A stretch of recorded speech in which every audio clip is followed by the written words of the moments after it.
The train headed for Sunset City will be departing soon.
Welcome, everyone, to Sunset City, a Sonic podcast for the modern and classic age. You have me, Nick, as long as our longtime co-host, Wayne. But, Wayne? Well, I guess he's dead again. We also have Channel... He's dead, yeah. Oh my I god. murdered him. Ooh, lore. Did somebody just already? Oh my god, Suris, where'd you go? What? No, I'm here. I just Not on the screen. No. look. I had to go put the body away. She had to go shit. Is your mouth moving? Yeah. Oh my god. Yeah, I've got it set up to do that now. You can't bring that kind of power here. We don't have that. That's not fair. I want a moving mouth. I have a Oh, mouth and I Nick. must scream. Imagine not being animated. Couldn't be me. Could definitely be. Anyway, yes, as you've heard, we have our normal co-host with us. We have Suris. How you doing, Suris? I am doing just fine. My mouth moves, and that's wonderful. It sure is. Moves so nice. We also have Channel Pup. How you doing, man? I feel weird. I'm all right. I bought a punching bag along with me today. Oh, I wonder why. I wonder what reason you brought that along for. Whatever could it be? Yes, dancing on the grave of Wayne is our good friend TomTopics. Sure. How you doing? Yes, I am. I exist. I'm here now. That is Yeah. unfortunate, and I feel sorry for your dilemma. Yeah, existence. It's a bitch sometimes. Well, I mean, before we get actually into any particular topics or little news bits, Do you want to kind of chat a little bit about yourself, Tom? Like what you do on this internet and all that other garbage? Well, I guess I just make whatever I want to. I guess I try and put more quality in than quantity, which is very evident. If you're on my channel, then you know that a lot. But I also try, and I'm trying to get better at art recently. I'm just, art stuff, and I mean, I've got art stuff planned in the future, but I am hopefully one day trying to make a video again or something. I don't know. So yes. I've checked out a couple of your videos, and they're really interesting conversation pieces. Like I know you do cover like specific Sonic products, games, stuff like that, but I also noticed you talk a little bit more about the community as well, Mhm. which I thought would be an interesting main focus for today, considering A topic. It's going to be like so this. funny, man. It's so funny and original. No one's made that joke before. It's going to be like this all day today. The suffering is going to be ongoing, and it will never end. Oh, as usual, by the way, guys, we do read the super chats as they come, but we'll actually acknowledge them at the end of the show as usual. So if you are kept waiting for a little bit, do not get upset. It's all good. We got it. We got it. Absolutely. So thank you again in advance for all your generosity. It means the world to us, especially since I'm trying to We get away feel from my day job. really, really awkward about it as well. Like really awkward. So please don't do it. Yeah. All right. So that stuff aside, before we get into any main topics, there have been a couple little bits of news that have been happening with Sonic that we just haven't been mentioning for the last couple weeks. But first and foremost, and probably not the most notable, there is a crossover with Cookie Kingdom. I think it's Run, something like that. It's a mobile game that I literally never heard of before the Sonic topic. Have you guys ever played this? No. I've not. 9. No. Okay. Well, What there a you go. fucking riveting conversation that was. And Well, that- it's there if you guys care. Like, you can go download the game and play with some Sonic stuff. I don't know what it's about. I'll probably check it out at some point this weekend, though. That aside, we also have a new issue of IDW out that wraps up Ian Flynn's short return to I was going to say the franchise, but to the main book, which is basically Sonic dealing with the Deadly Six that we're still running rampant on the planet's surface, and some other stuff dealing with Starline specifically. It's interesting. Have you guys read it? Am I the only one caught up right now? I am not fully caught up yet. I'm not going to spoil anything, but I had just gotten past some of the more important bits with Bell. So Yeah. I haven't seen the Deadly Six in full force yet where I am in the comics at the moment. But I do know some of the stuff that happens because people have been posting those panels up on Twitter. So I have seen some of the relevant bits that I think you had mentioned earlier. Well, the only other bit, I mean, they do kind of finally, because they've hinted at it with Starline's, like his own stories and stuff like that. But we are getting a couple of new villains in a little bit of time here. Oh yeah, And, we're getting the new speedsters. Or well, we're getting one new speedster. Well, I don't actually know what I know they have electricity and water, but yeah, we have two characters that are interesting. They're called the Imposters, Surge the Tenrec, and Kit the Sus. Fennec. And aren't they? I'm gonna sellotape your mouth shut if you say sus at any point again during the stream, pup. I swear to the heavens right now. Didn't we also get confirmed that those comics are they're going to be happening not in tandem with the main line? They're basically going to be replacing the main line every other month for IDW. I don't Sonic? know. I don't know what the release schedule is, but they are their own miniseries. So yeah, we have a new miniseries coming. Imposter Syndrome is going to be 4 issues long, and it is going to focus on these two characters, which are very interesting. Because they are based off of glitch characters. So Surge is obviously based off of Ashura, the green Sonic glitch, and Kit is based off of, I think it's a Blue Tails glitch, if I'm not mistaken. Just like how Dr. Starline is based off of the one glitch from frickin' Knuckles Chaotix. Yeah, that's I mean, yeah, I guess apparently they originally were initially planning on having all three of them show up at once, like being the three main glitch characters. But just as the story played out, that wasn't how it did. But I think we're better for it, honestly. I think Starline really stood out on his own, and I liked him for what he was. I think letting Starline just kind of have his time in the sun during the Metal Virus arc was really important, considering his idolization of Eggman and just watching the disillusionment of that over time. I wouldn't have wanted to focus on more shit happening there. A lot of shit happened during Metal Virus. We didn't need more. Let's see. No, I guess somebody was mentioning that it's the Blue Knuckles that Kit's based off of, which makes more sense, honestly, if that is the case, because he does have the long 2 ears and stuff like that. He actually reminded me of, and I wasn't the first person to notice this on Twitter, he does remind me of the end boss on of Klonoa 2, whose name is escaping me at the moment, but his design was really cool. I think it was like King of Nightmares, something like that. But he was really cool looking. He looked like the polar opposite of Klonoa, and it was. I hope there was a bit of Klonoa inspiring that design, because I love Klonoa to death. But Surge is interesting because that isn't the first character that was based off of the Ashura glitch, and I know that sparked up a little bit of a conversation with people. How do you guys feel about Ian Flynn basically doing Scourge all over again, even knowing that that character's forever locked away thanks to Ken Pender's lawsuit? Wait, he's not locked away if you just give him 10,000 rings. I swear to God. It's a means to an end, isn't it? And I appreciate that he's basically sticking 2 fingers up a Pender's.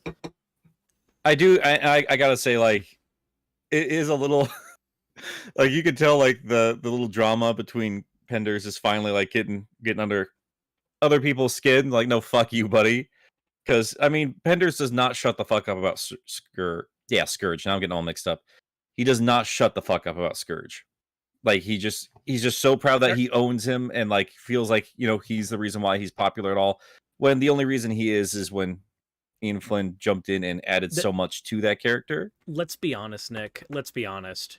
He doesn't own Scourge. He owns Anti-Sonic, who's recolored to be Scourge. Valid but point, he does, valid though. point. I know. It's not. I know legally. The law. No, I know legally he owns the character Scourge. The joke was that he didn't make Scourge as the character of Scourge. He made Anti-Sonic, and then Ian Flynn just went, fuck this thing, and just made it better. And I do appreciate that he's basically taken that same idea that he brought to Anti-Sonic's, like, well, fine, fuck you. I will just take that idea and make a brand new character out of it, which I'm very interested to check that out. Hey, Suris, guess who what? else has a moving mouth now? Look at me. Oh, Look at me. Oh, I want to die. I'm interested. How the hell did you manage to open it up that wide, huh? I just... Oh, you know what dogs are like. We got big old mouths. Yeah, that's... Yeah, that dental hygiene is questionable. Hey, I got to that point. I really feel bad for... Oh, how it got as good as this, or... Yes, you're in the UK, so how is that even possible? Valid. That's a stereotype I've never understood, because in America, we don't have dental. Well, you mock what you can't have, you see. Ah, I see. It's The all a mental ploy. The influence of Austin Powers was that strong, I guess. It must have been. I struggle to see an alternative. All right. Well, I think that's about all I have in terms of news for us. If there's anything else I can't... Well, actually, no, that's not true. We did have that Twitter takeover yesterday. Did you guys sit through that? I sat through a few of some them. Yeah, and my main takeaway with these is the same as the last Twitter takeover. Shadow is the best thing about these Twitter takeovers, in my opinion, anyway.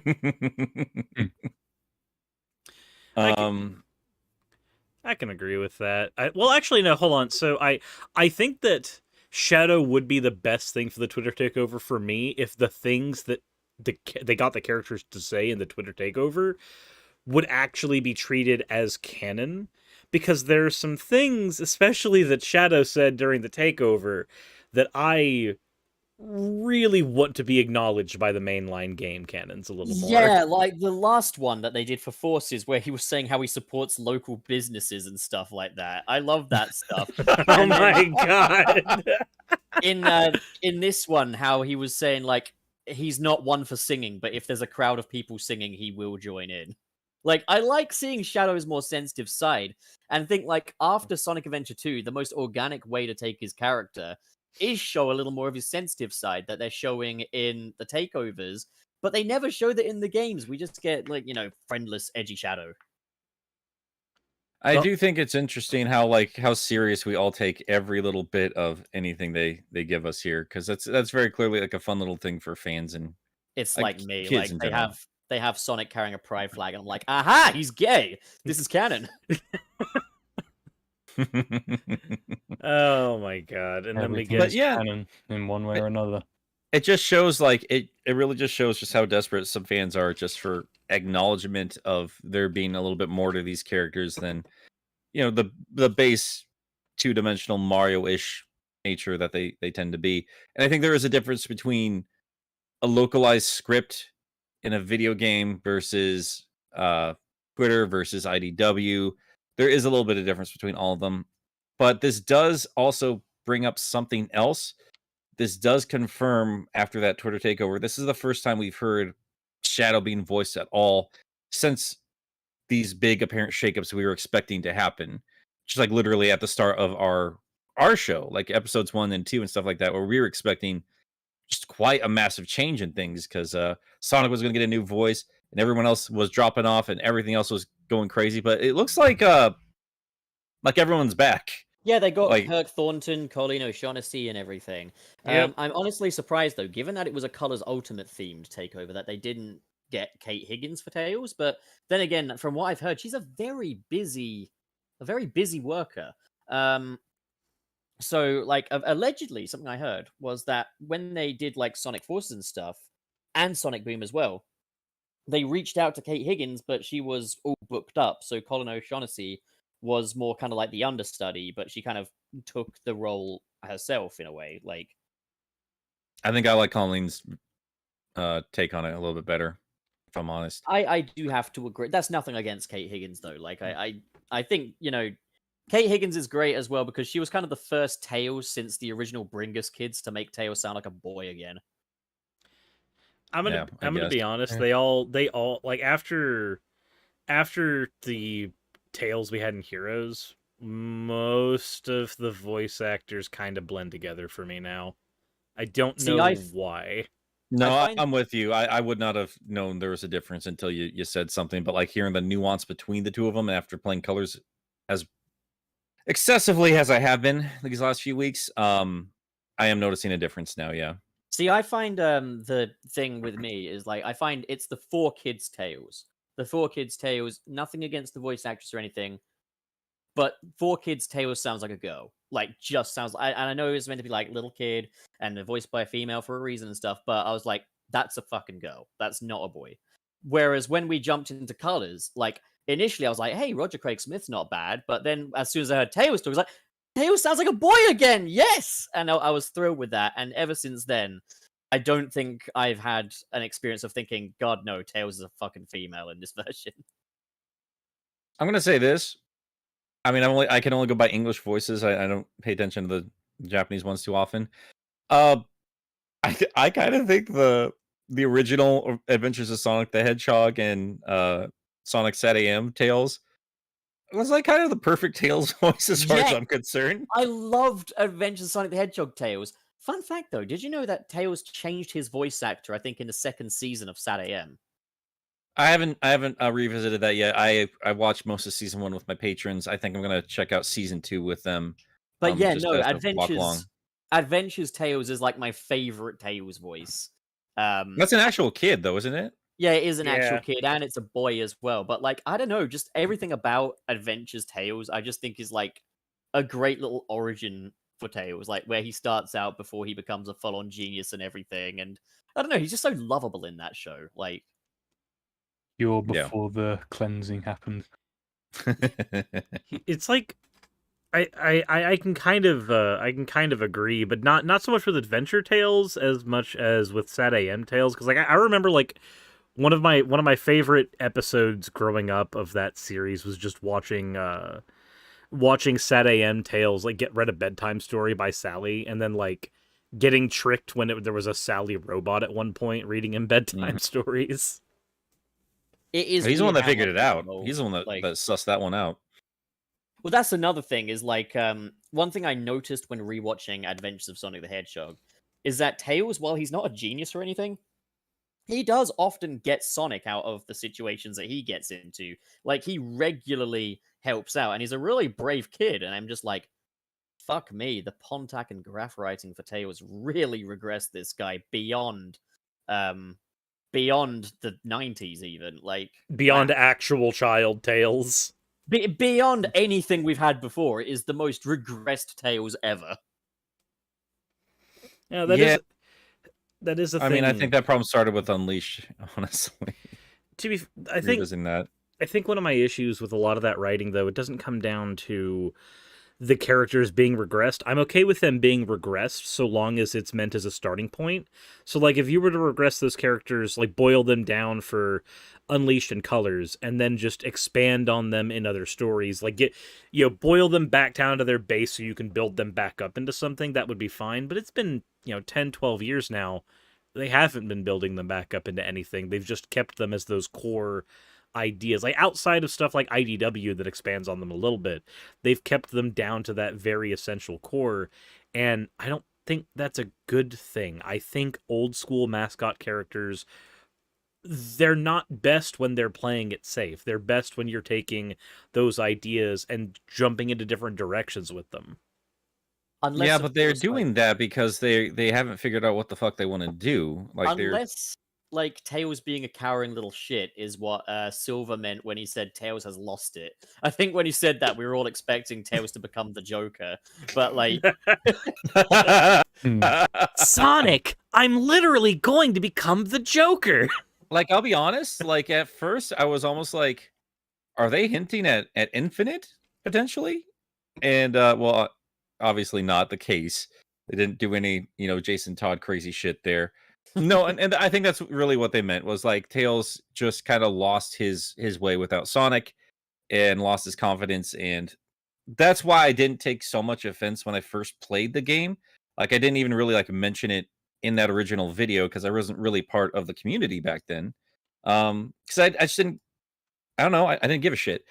But like, I just like, that was just one of the many problems I had with the overall point of Forces. But before we get into that, and I do kind of mention, this is why I'm taking so long with the Sonic Colors script. It's I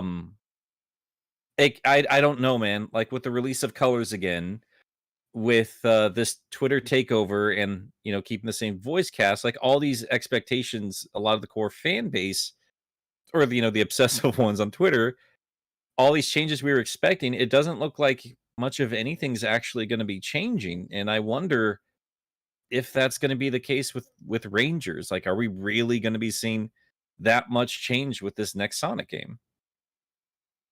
they'll bring back Nephilis, they'll bring back Elise. It will be everything we all wanted. Can we get Injustice but Sonic? I'm just thinking about That's certainly what all you DC fuckers want. You guys just want the most melodramatic, angriest shit on the I'm planet. thinking of so many DC stories they could do now. They could literally do the Jason Todd thing with Tails, I and mean, you Sonic said- gets another Tails. He gets another Fox. You did suggest the Snyder Cut as Adventure 2. Yes, yes, yes. I swear to God. You've I heard swear of to God. Sonic Adventure DX. Now get ready for SX. Like- Snyder Cut. How does X stand for cut? I Like a cross? I don't know. like a crosscut. I I guess just it's like a. and They should just have a knife next to the D. I don't need an Injustice level melodramatic story, but there's there's some interesting things that like DC's done with its characters in spin-off comics that I would like to see Sonic do with its characters a little bit. Like, if any of you have read White Knight, the Jack Napier story, where like Joker like forces himself to reform to prove that what Batman does isn't the way to like save Gotham. He goes, no, I could do it better. Trust me, watch. I would just imagine like a story where Eggman does that. Not a story where like he's forced into being, you know, the helper for a game like in Lost World, or, you know, he's backed into a corner like at the end of Adventure 2. A game where he just legitimately goes, all right, if Sonic's so good, I can do it, but I can do it better. Just, I would like to see something like that, because there's other villains in the Sonic universe to use. We just focus on Eggman so terribly hard in the games, it's hard to get away from that now. I would genuinely love to see another redemption story in Sonic. Like, one thing I would love to see is if Shadow runs into Infinite again, but Shadow tries to push him on a path towards redemption because that's what Sonic did for him. And is like, he's kind of paying it forward and stuff, you know, he kind of sees it as his duty to eliminate the threat of Infinite and make him a part of Team Dark. I'd fucking love that. I don't hate that idea. I'm very mixed bag about it, because I know we want some change and we want some lasting effects on some of these characters. I do also still just want Shadow to be the anti-Sonic. I want him to be the darker take on that character. I want him to still remain a dark mirror, not so much a villain, but, you know, just the anti-hero. And I think him being a little bit more brutal still would work for the character. I think he would like give that out if possible, Interesting, but actually, because like our ideas of Shadow are the polar opposites. I want to see Shadow be. but the let me heart of the story. finish. Let me finish. Well, just actually to add to your point, I don't think Shadow should be the heart of the story. I think he had that arc and people like really latch onto that in the DC days, but this is Sonic's story and it needs to remain Sonic's story. I don't really need Shadow to be that as well. A little bit more compassionate, like he's learned a lesson, but I would like at the end of the day be like, hey man, this isn't the way to go. Oh, you're not going to do it? Well, okay, well, I'm taking you out. Simple as that. Like this is what I do. Like, I'm not afraid to get my hands dirty.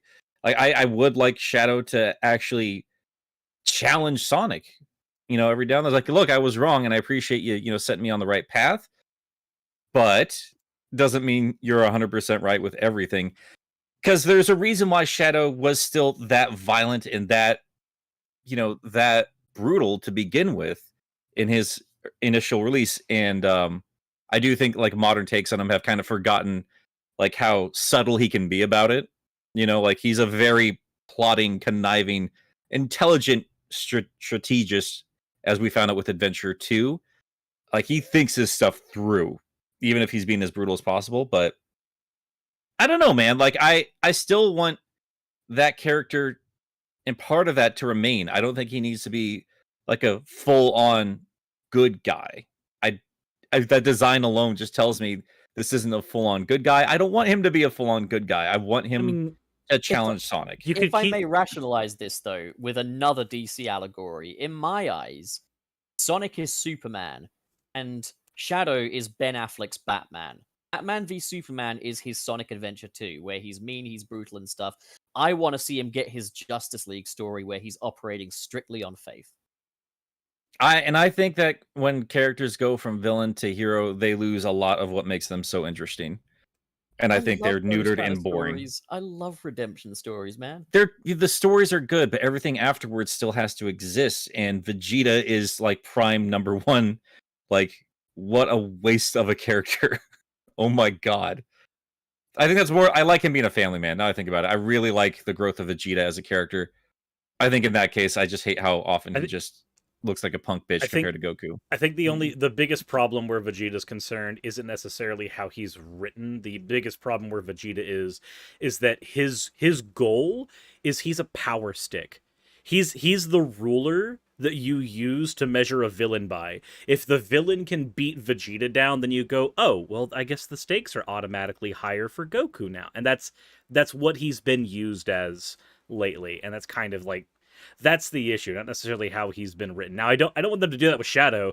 I don't want them to be like, here's Zavik 3.0 and oh no, fucking he's gonna lay Shadow out on the ground, and that's how you know he means business. Now Sonic, who by all intents and purposes is weaker than Shadow, let's be honest. Like canonically, he's always been like one step below him. So just nope, Shadow's gotten his ass beat. Now Sonic has to come and clean up, despite there being no logistical reason why Sonic should be able to handle this better. There's no like actual growth in Adventure 2. Just by the end of the game, he can best Shadow. Like he can do chaos control, and he can beat him in a fight. So I'd say by the end of Adventure 2, even if there's no real reason for it, and I think that's just like it's represented through the player getting better at the game. I think that's kind of how it's represented, like that, like on that level. I think Shadow and Sonic are supposed to be like kind of on the same level. And I've talked about it 1,000 times. I think we all have. Like Knuckles is Knuckles and Metal Sonic represent different sides of what classic Sonic could bring out in like a rival, or they can bring out in a rival, and then Shadow is what the more modern, more extreme adventure era brought along there. I think he matches him best on that front there.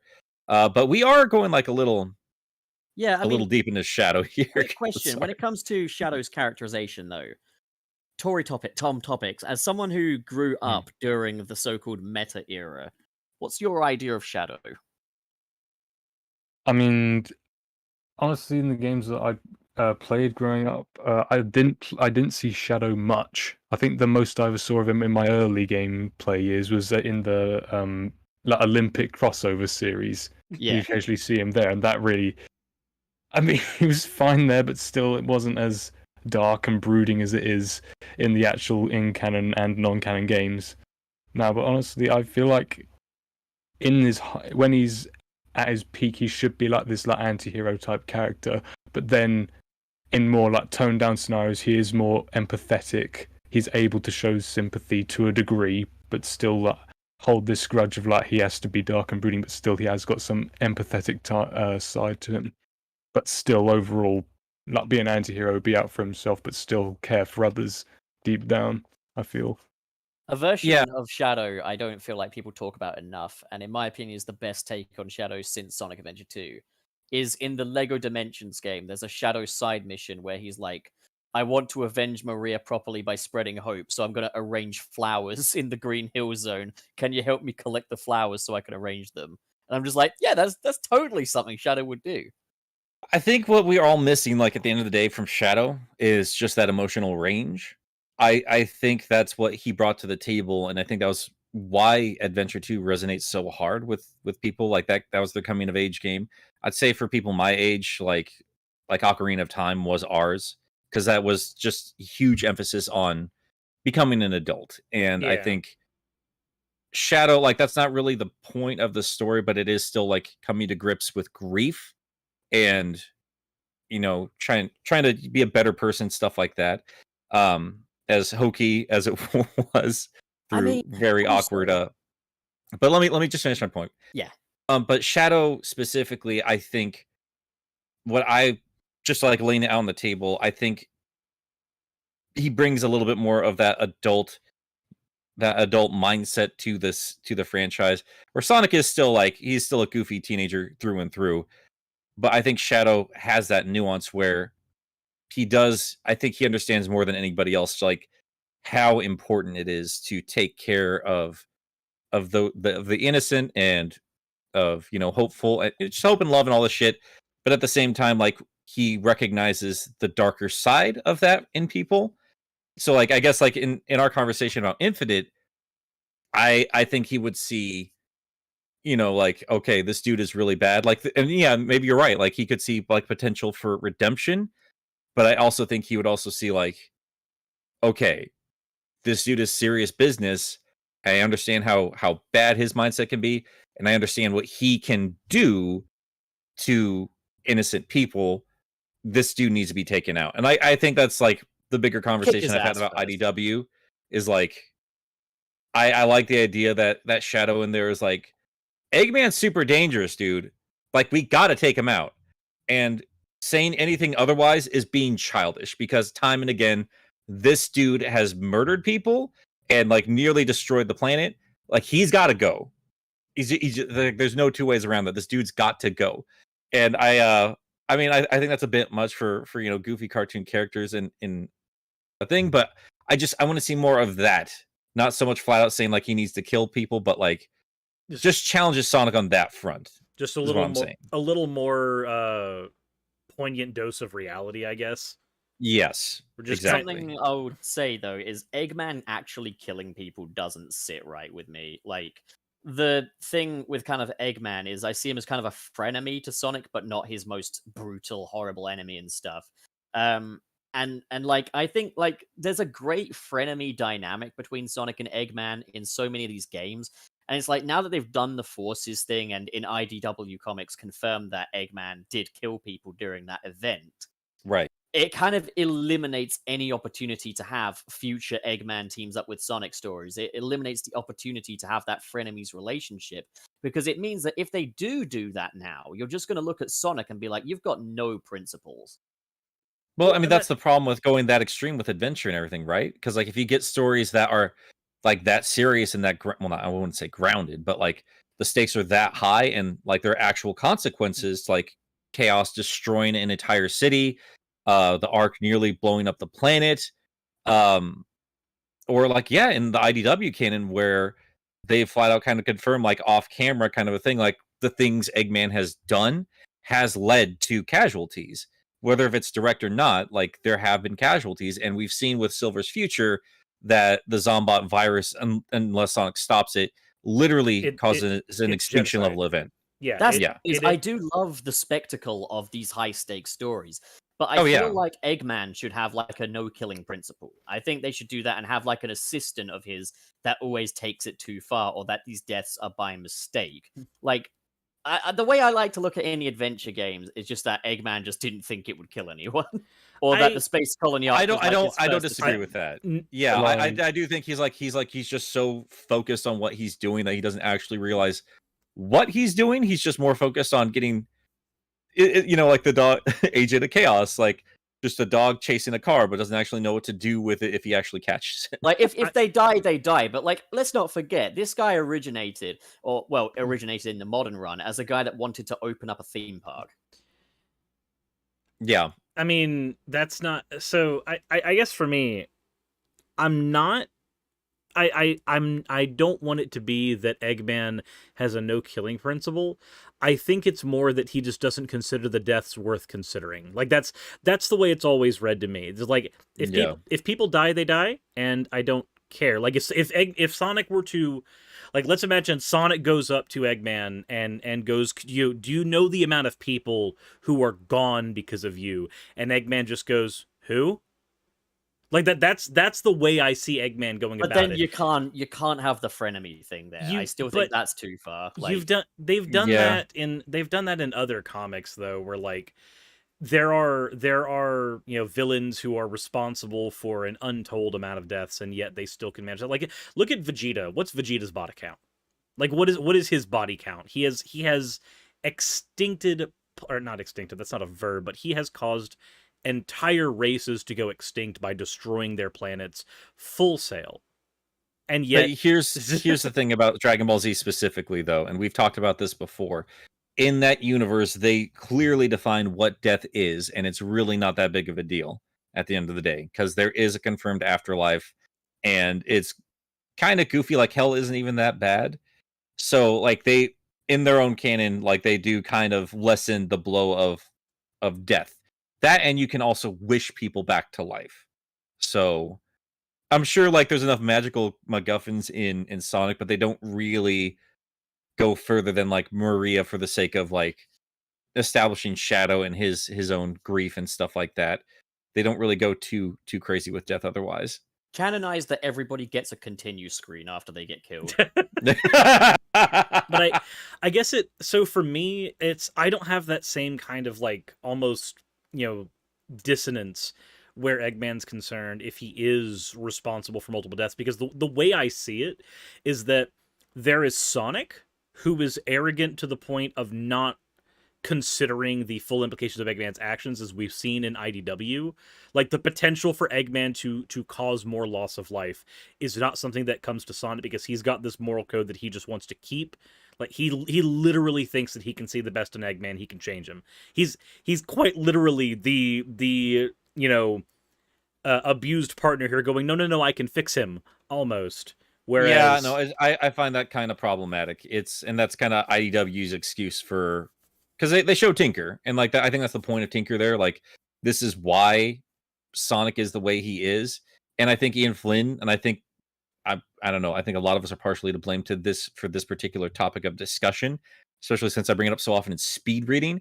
And I should mention to the audience, like, this was one of our talking points. Should Sonic villains be offed, or if not Sonic himself, should they be considered to be taken off the table? We understand, obviously, the real world why that isn't the case. This is a children's franchise. We can't have our heroes murdering people, and we need our characters to stick around. Like, they sell regardless of anything else. Nobody wants to see Eggman actually leave the franchise. We're just talking like on a moral level here more than anything else. So just should let people know that. And also, Tom, you've been a little quiet. Do you have any thoughts on this particular topic? Well, to be honest, I mean, as for characters being written out, guys, I feel like if you think that they've reached their full potential as a character, then you can probably write them out in a way where they not so necessarily die, but they won't be coming back.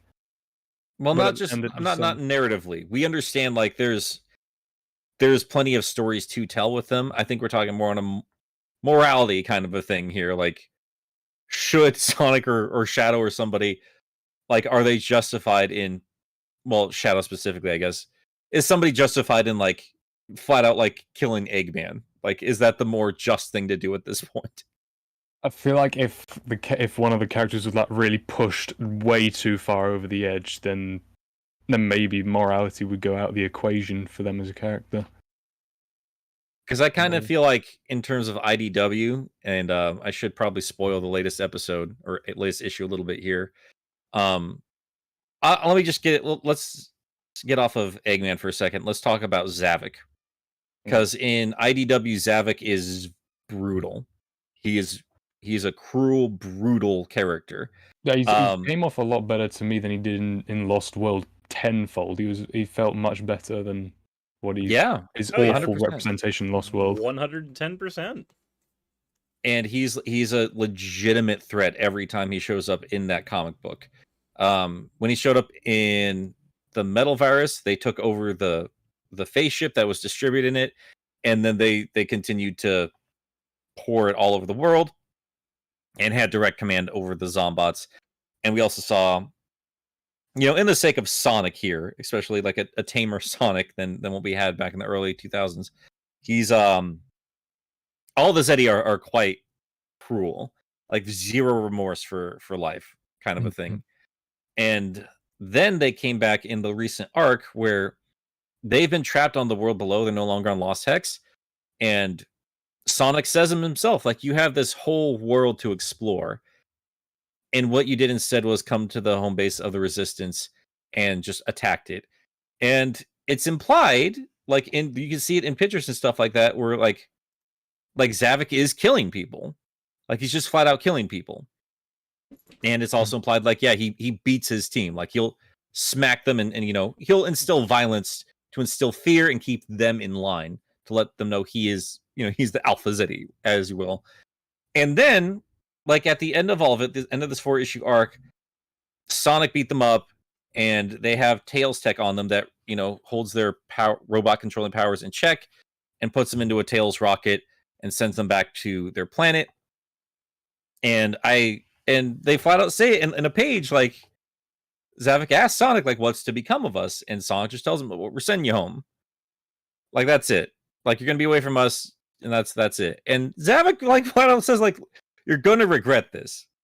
You're going to regret showing us mercy, because I will be back, and my revenge will be that much greater. And then they replay, like, all these moments where Sonic is being way too nice, and people are throwing it back in his face. When Shadow calls him out on it, Espio calls him out on it, Eggman himself calls him out on it, and Sonic responds by saying, like, well, I'm not going to bend on my principles out of fear. Love that. I hate it. It's pathetic. It is pathetic. I love that. Because Sonic's standing by himself. I appreciate no. But he's not actually standing by himself. He's not standing by his principles, like out of fear of what would happen. Like it's already happened. Time and again, it has happened. Like here's like the thing. This dude needs to be taken out. And at the end of that comic book, Zavik is back on Lost Hex, and he's saying, like, I will be back, and I'm gonna cause havoc again. Well, you know how they could make it work would be if Sonic just said, well, every time you try and come here, I guarantee I will beat you. Like, I mean, yeah, but how many bodies have to pile up before he does? Like that's my point. Like, how many people have to die every time they have a scuffle? I will quote what Batman says to Joker in The Dark Knight Returns. How many people have I killed by letting you live? Like that's true, but I still just here's what I think would go down. Like in a discussion of who would and who wouldn't, I do not see Sonic killing him, even in. I don't either. But I could see Sonic standing by and not stopping someone else from doing it. So it's the kind of thing where maybe Sonic would be like, you know, he'd have Zavok pinned down, and Zavok's just like, "Are you going to kill me?" And then Sonic's just like, "No," moves out of the way, and Shadow does it. Like that's the kind of thing I could peg Sonic for doing. I mean, that's still basically the same thing, though. Like that's almost the same thing. And we have seen Sonic actively stand in the way of Shadow. And you can see it every time. It's justified every time because, like, in that position, I don't want to kill anybody. I definitely don't want to kill anybody. And in terms of like Sonic himself, I like I've said 1,000 times, like this is an unwinnable thing, and I appreciate that Ian Flynn at least addresses it. Like, this is who I am, like kind of a Shadow. I'm not a killer, and I'm not going to become a killer because you're going to scare me into it. I'm not going to drop to your level. And I understand that that's the main stasis of superhero stories, but like when you bring it to that degree, like you show like extreme deaths and stuff in this cartoon world, I do think there needs to be like a challenge, a little bit of pushback in terms of that, because in the real world, if there were these goofy, even sentient monsters that murdered a bunch of people, I think plenty of people will be like, look, they keep escaping, they don't learn a lesson, and they are so powerful that we need this one person that's above the rest of us as a species to take them out. This dude's got to go. And I feel like though Sonic would exhaust every other option before doing so, and the bodies might pile up in the process. He's already done that though. Like, what other options does he have? The thing I think with Sonic, though, is I don't think he's capable of killing. I don't think he has it in him full stop, and I don't blame him for that, because it's like, go around the table and ask, are you capable of killing? I don't think I'm capable of killing. Just me? Go, I could. I absolutely could. Anyone. Like, killing yeah. Is somebody took out my family in front of me, or like they were going to... If it was between me saving my family's life, sure. Somebody, then yes, absolutely, 100%. I would take a life. I do not give a shit. I would save my family first. I don't care. I would live with that. I do think there's a thing to bring up here, though, because so IDW's world is still getting established, right? Like, we're still in those early phases of writing what their world is, where Sonic's concerned, in terms of locations, and more importantly, in terms of any form of a government. Right? Like, there's been a single instance, I think, in IDW where Eggman was imprisoned for a bit. And then, you know, he ended up getting out. So my thought process is, if we compared... I don't want to bring Archie in, because that's obviously a super different canon. But the idea that after Eggman had lost power, the Kingdom of Acorn took power, and there was actually, like, a governmental authority that Sonic could turn Eggman over to and go, nope. My hands are clean. Like, it's whatever happens to you during the trial happens. I don't think we have any kind of comparison to that, in at least not of the same scale, in IDW right now, do we? No, and this, again, like, if you guys haven't listened to Bumblecast, you should. Like, these are questions fans have asked. Like, is there anything here that is there a government of authority that they could push him off onto, or anything? Like, there's nothing like that. So that does unfortunately like leave Sonic as like one of the main authorities. Like he's 'cause- just the sheriff in town, I guess. well, I yeah, think- he has the Well, I power, mean- therefore he has the responsibility. I I mean, it think would be um, quite weird to see a government in a series like this, though. Like an actual build up a proper society. This a complete second world, as you will, in like this cartoony kids thing. I'm not sure how a government would precisely work. I'm with you because I always thought like the president was a little bit goofy in Adventure and everything, but it has happened before. I mean, Sonic X and Sonic Adventure 2 have a president. Archie has the Kingdom of Acorn.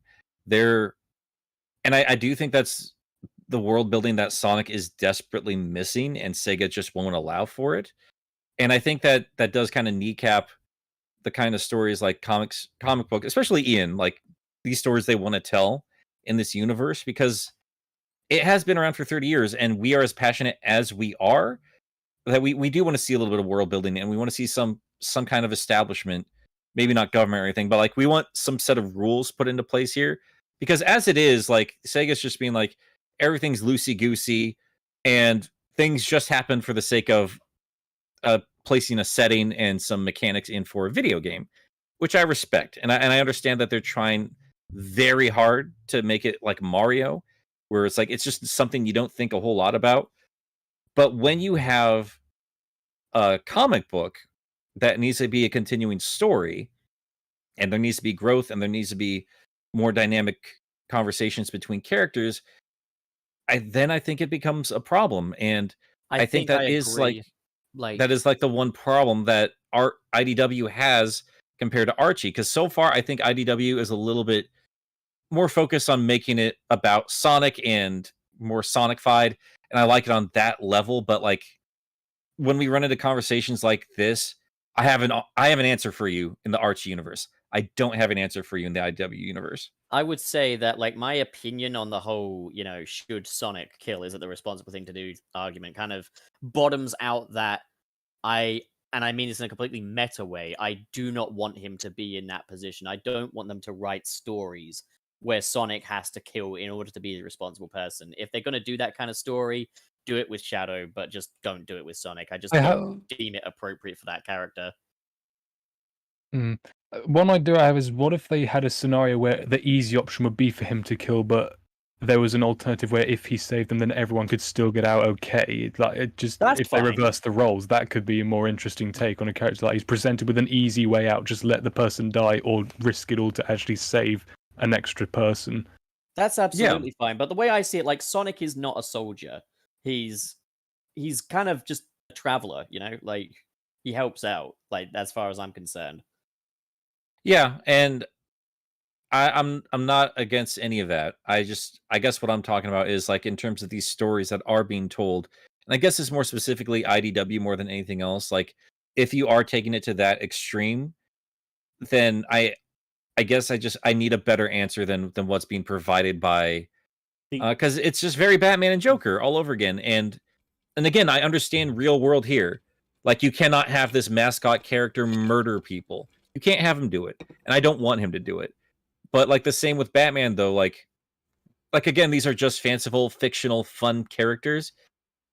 But if you're going to be taken to these extremes and challenging the moral compass of the character, then you need to provide an answer, or at least like have the character admit, like, and I think like the best we're going to get is what Sonic said. It's like, I'm not going to change my principles, which I get and I understand and I respect. I appreciate them talking about it on that level, but I guess it's just not satisfying enough for me in terms of like, if you're going to be bringing it to these extremes, like you need to do better. Yeah, if you're going to do that extreme, you need an extreme answer. If you're going to do an extreme proposition, you need an extreme outcome.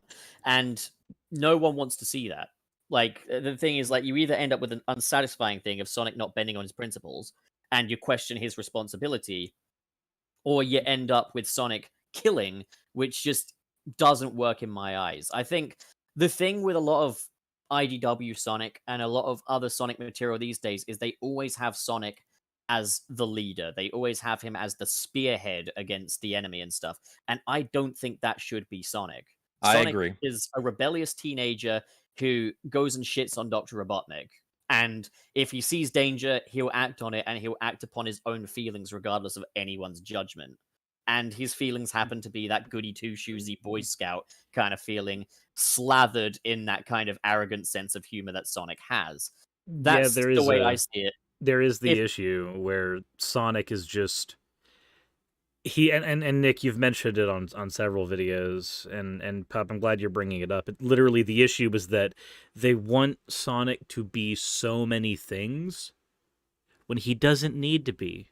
He doesn't need to be the leader. Amy is a good leader. Jewel right now in IDW is a great, spearhead for stuff, because she can literally just look at all the statistics and go, you know what? Sonic, we need you over here. The numbers say so. And then boom, you have Sonic where he needs to be. You don't need to have Sonic as the biggest powerhouse, because you have characters like Knuckles and Vector who can handle that. You don't need Sonic being the most logical tactician in the entire world when it comes to fights, because you got characters like Shadow and Omega who are going to be able to do that. You don't need him to fill 1,000 roles when you have 1,000 characters who are already doing these things. Sonic can work with big stories, and he works well as a big part of a small story, but I don't think Sonic works well as a big part of a big story. I think if you think of it as like a chessboard and stuff, Sonic is not a king, he's not a queen, he's not a bishop, he's not a knight, he's not even a pawn. He is Sonic. And I think the thing is, the books and a lot of the games and stuff, they all portray him as the king, the queen, the bishop all at once. And it's like, I don't want to see that. I want to see Sonic be Sonic. He's not a leader. He's not a warlord. He's someone that acts completely unilaterally and independently. And I know some people will say, but the games, but this material. Well, my answer to that is I think they're doing it wrong. That's just not my idea of Sonic. A character should never be written to be perfect. They should always have some kind of flaw to make them grounded in a way. And the flaw. Otherwise, what's the point of all the characters? The flaw that they've given Sonic so far. Literally, this is the infuriating thing. The flaw with Sonic's character right now is that he's too perfect. Because the thing he's been criticized for in IDW repeatedly now is Sonic business needs to happen. Eggman needs to go. This thing needs to happen. At what point is it? Also, at what point are you sharing the responsibility for the things that these other characters are doing when you had the ability to stop them? If Sonic were to have, and obviously this is not me saying I need Sonic to kill. No, I don't. But if you have a character like Sonic who has the ability to answer a problem with force and stop it from happening, and they actively choose not to repeatedly, at what point do you start looking at that character and go, you're not the hero, you're an ideologue. You fancy yourself the hero, you fancy yourself the savior of everyone, and I'm sure there's several people who think that you are. But the reality is, your idea of a moral compass is more important than the actual lives that are harmed by you perpetuating this nonsense. And this is the thing. I just don't think Sonic should view himself as the savior.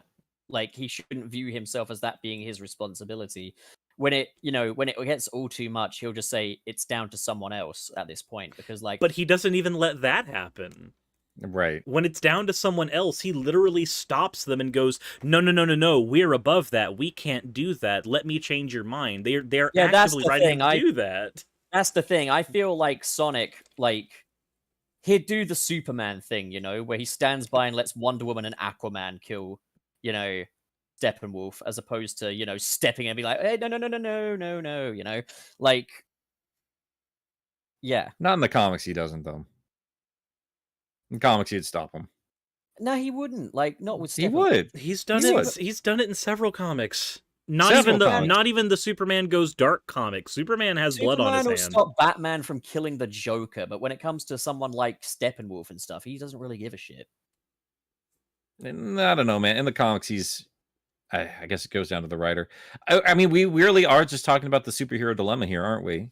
We get so serious and we raise the stakes so high that you have to push back on it at some point, when the brutal reality is we need to teach kids that killing people is bad, and also we need to keep our characters around because they sell comics. Says, Sonic is also a kid. And And I don't want to see a 15-year-old hedgehog murder someone. I just don't want to see it. Right, but so I here's just don't see him as a kid in IDW. He doesn't act like a kid. They don't act like children in that book. all the characters that need to be kids in Sonic aren't. Like if you think about it, so yes, their canonical ages are young, and they always have been, but they've literally mentioned in IDW that Sonic and Eggman have been warring with each other for decades. Whether or not you want to view that as a meta call or not, it is still said that they've been doing this for a very long time. The idea that Sonic is young and naive, I think we can thoroughly do. If the games are going to have a continuity, right? They're not going to just reset and go back to the beginning, a la Mario style.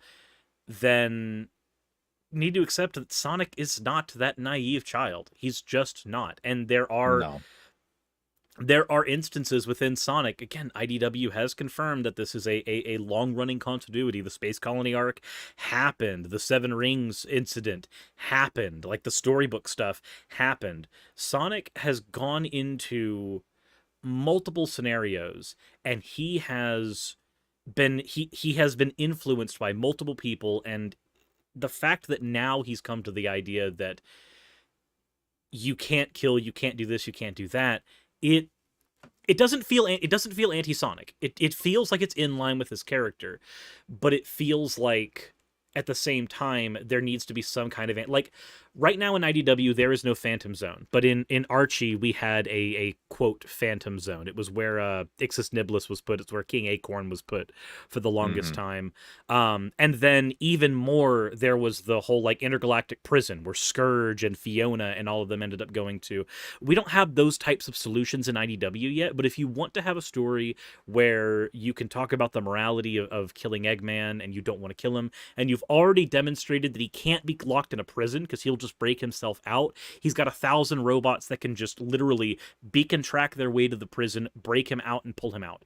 He's got technology where a freaking platypus can pop out of a portal and just yank him out of the prison. I mean, like, there's 1,000,005 ways dude can get out of conventional imprisonment methods. And if you don't want to put killing on the table, and I understand it's children's media, you don't want to do it, then give us some of those ideas from Archie, like that Phantom Zone-esque area, or like, the Cosmic Prison. These areas that you can send villains to where, yes, there are ways that they can get out of it. There was a whole prison riot arc where Scourge managed to get out of the prison. And it was awesome. And in Archie. And yes, it was fucking great. Like, you can have those stories where the villain gets out of the prison, but you can't just do this whole thing where, like, Sonic's just gonna, chase Eggman off into the sunset, and then in the next story, well, I guess Eggman got away off camera, everybody. Like, just, it doesn't have to be the superhero thing where you have the revolving door of Arkham Asylum. You can have the villain creatively, constantly finding ways to get out of these scenarios. Either show them escape every single time, so like the characters know they want to stop the threat, they know they want to end this problem, but Eggman is just like, nope, I'm one step ahead of you, I'm out. Or every now and again when they do get them, put them in one of those prison cell areas and give us an arc where Dr. Starline's taking the helm, or the other various villains we're getting in IDW, and then when we cut back to Eggman, we're seeing him plot a way to get out, because it is wonderful to watch him like maneuver his way out of a problem when he's not stuck up his own ass like he was in the Metal arc. And they've done a decent job, I'd say, in terms of like them escaping like the particular situation they're in. Like Eggman, like he's, like I said, he was playing 4D chess. Like he was always plotting to get the fuck away from everybody once the metal virus was solved. So while everyone was just distracted with Sonic, he got onto the plane because he kept all the essential parts in it and got the fuck out of there. And when they had Emerald chase after him, where's it Gemerald? I don't fucking remember. It was Gemerald getting gored by Metal Sonic. Yeah, and like I like how brutally powerful Metal Sonic is in this continuity. Yeah, I don't hate that, but yeah, like those few instances where you're telling it for the sake of a story, like you're trying to challenge the character in some way, and I appreciate that. It's just not satisfying when somebody presents like, here's this huge problem, and I guess you need to be the one to solve all aspects of it. Then I just need a more satisfying answer. But what that answer is, I unfortunately don't have a solution for you because I'm with you guys. I don't want Sonic to kill. I don't think that's in his nature. And this is a very different beast than what he was in the past, where he was impatient and goofy and the world's kind of whatever. Like I could see that Sonic, like they did with the IDW Classic book. He's just kind of he's a little impatient. He's a bit of a brat, and he's just on an adventure. It's whatever. It's not my problem, man. I'm stopping this dude, but I'm just stopping this dude. Just That's simple as that. Just a heads up, I gave this video a new thumbnail and title, one that's a bit more appropriate than the cute Joyopolis Sonic holding Let's a punch. commit murder. I don't know if that's gonna get demonetized or not. Okay, I'll change it again. Oh God. Should Sonic scramble his egg? That's too long, but like not bad. I mean, yeah, I'll be honest, this is one of our two topics we were going to be talking about. And yeah, we were going to talk about the discourse around the community. Well, we were also going to talk about our origins as Sonic fans as well. But there's a lot of, there's like a few things, but I guess, yeah, I mean, this has been like on my mind a lot since covering IDW, especially since it's been directly addressed again in the most recent comic book. And I think this was just kind of putting a pin in it. Like we're done with this conversation. Like of all the guilt Sonic's been feeling throughout this entire book, like we're done. Like we're done with this, and we're gonna carry on. I'm not completely satisfied with it, but I appreciate that. Like this is the best we can do. So yeah, I don't know. I don't have anything else to really say there. I think we've said all we can say on that front. Yeah, I mean we've all. A lot of this ends up dialing back to like our experiences with superhero comics as well. But at the end of the day, despite if somebody wants to say that Sonic to X superhero is not a fair comparison, at the end of the day, IDW is very much writing a superhero comic with Sonic. As modern Sonic book, modern Sonic. It's very much something that's worth talking about. Yeah, an older Sonic continuity, be it the games or. Even literally classic Sonic nowadays, like the way they're representing him, it's fine because these situations are never this serious. But yeah, when actual like death of innocence is on the table, that conversation is being addressed. It's being challenged in this narrative. So I want to talk about it. So that's what it comes down to. Yeah, there was a thing that is addressed. I'm not going to get into the stuff that I cover on my main channel for obvious reasons, isn't the place for it, but I'll just say this. Sonic forgiving other people for the things that they've done doesn't matter if the families that Eggman has affected do not forgive him. Yeah. Yeah, it's a challenging thing. It's like I've said before, it's like a sheriff tracked down a serial killer and then let him out of the patrol car and said, "Don't do it again." Don't. I'm just gonna write my own Sonic comic. It's gonna be fine. It's gonna have blackjack and hookers. It's gonna be the best. Yeah. So you're just gonna forget the Sonic comic halfway through and just have the blackjack and hookers? Yeah, and it's not gonna be a comic. It's just gonna be a thing that happens in my apartment. Nice. It's just the future. It's going to be conjoined with the Grand Theft Auto universe. So it's going to be the Why next is that Sonic. not happening? It's going to be the next Sonic Worlds collide, except instead of Mega Man, it's GTA. No, 5. actually, I believe that would be Saints Row 5. Sonic Oh, Force no. X GTA. GTA 5 to be precise, because we're not getting anything GTA related ever again. That's No, not 5. because fuck Rockstar. I would go Yeah. off about the new expanded enhanced version for PS5, but I won't do that here. So that does beg a Right. question. All of us have like really, really differing perspectives on what we want done with Sonic as a character. I think some of that comes down to like how we even got into this franchise to begin with, because we all came in at very different points. Something I wanted to note just quickly is that, like, while we're talking about comic book comparisons and stuff, we're often talking about like power, responsibility, should Sonic kill his enemies and stuff. Spooter Dooter. I was just going to point out, yeah, there is a weird crossover between Sonic and Spider-Man fans, and Spider-Man is someone that doesn't kill either. Like, and he's someone that should, in theory, kill the Green Goblin. But there's literally a comic where he tells Norman Osborn's Green Goblin, "I'm not going to kill you. I'm not going to even send you to jail. I'm just going to let you go and let you know that every time you want to commit crimes, I'll be there to stop you." And it's like, yeah, how many people will have died in the process of that going on? But like, yeah, Sonic and Spider-Man are the same person, sans a dead uncle. Uncle Chuck. Not canon. But also bear in mind that Everything What's is canon. I'm sorry. What's canon mean? The main canon doesn't give a shit about its canon. What's canon mean? canon basically means It's a weapon that is used on a ship. canon basically means It's a weapon used in a pathetic argument, is what that is. canon basically means what I deem acceptable. There. All right. So the only canon you accept is Adventures of Sonic the Hedgehog and also Unleashed. And Adventure 1 and 2. Okay, well. Adventures is kind of, it still follows the American style. Canon Sally is still smaller than exists. mine. Uncle Chuck still exists. It's just Wait, much Uncle more Chuck lighthearted. does not exist in Adventures of Sonic the Hedgehog, does he? Not in the actual show, but I guarantee he's part of that canon regardless. Because I do not Yeah. think that Adventures of Sonic the Hedgehog and Sad AM are canon to each other. So we They're gotta not remember technically, though. but I mean, Sally just shows up in there. I think that's kind of the case with But it's Adventures. the Like they pink just use the version, though. American ones The pink It's one, the pink version of it's- Sally. it's still with brown Sally. hair. It's very weird. It's Yeah. still And- it's still Sally though. Like here's the How thing. would you explain Dr. Robotnik suddenly transforming from Long John Baldry to Jim Cummings?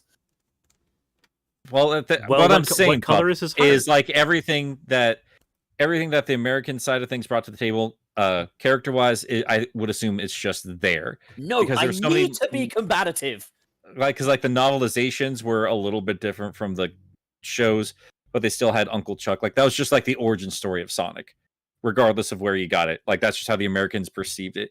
So I'm just saying, in Adventures of Sonic the Hedgehog, out there in the world somewhere, I'm gonna assume Uncle Chuck exists. That's Uncle what Chuck I'm saying. Like Uncle Cuck.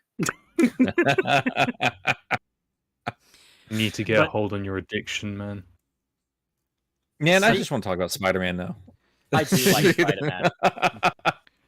Remember that one comic where Spider-Man kept the Venom suit and then just like off the Sinister Six and went to Kingpin and just went, "I'm gonna fuck your skull." I thought that was a fake black suit, though. I thought that was like the fabric one that Black Cat made for him. No, it was that whole story was he kept. It was a what if scenario, and it was what if he kept the symbiote, and like weird things ended up happening in there where like Eddie Brock killed Doc Ock and then tried to use his technology to fight Peter Parker. It was weird. Right. It was a weird story. Yeah. No, strange. But like, yeah, no, for some reason I thought that was during the Back in Black arc, but yeah, I must be mistaken. No. Same. We did have a very long conversation about whether or not Sonic the Hedgehog should kill. We do still have a guest with us here. And I did actually want to talk a little bit, Tom, about some of the stuff you've covered before, because I haven't seen all your videos yet, but Well, I know don't you- waste your time. You don't need to waste your time then. but like I found your stuff like really compelling, and He needs actually a new wanted- publicist. well, probably, yeah. No, you definitely deserve way more subs than what you have right now. But I thought you brought in some really interesting conversations about the community as a whole, and considering that Colors is as well. Divisive. Yeah, To that's a say nice the word least. to put it.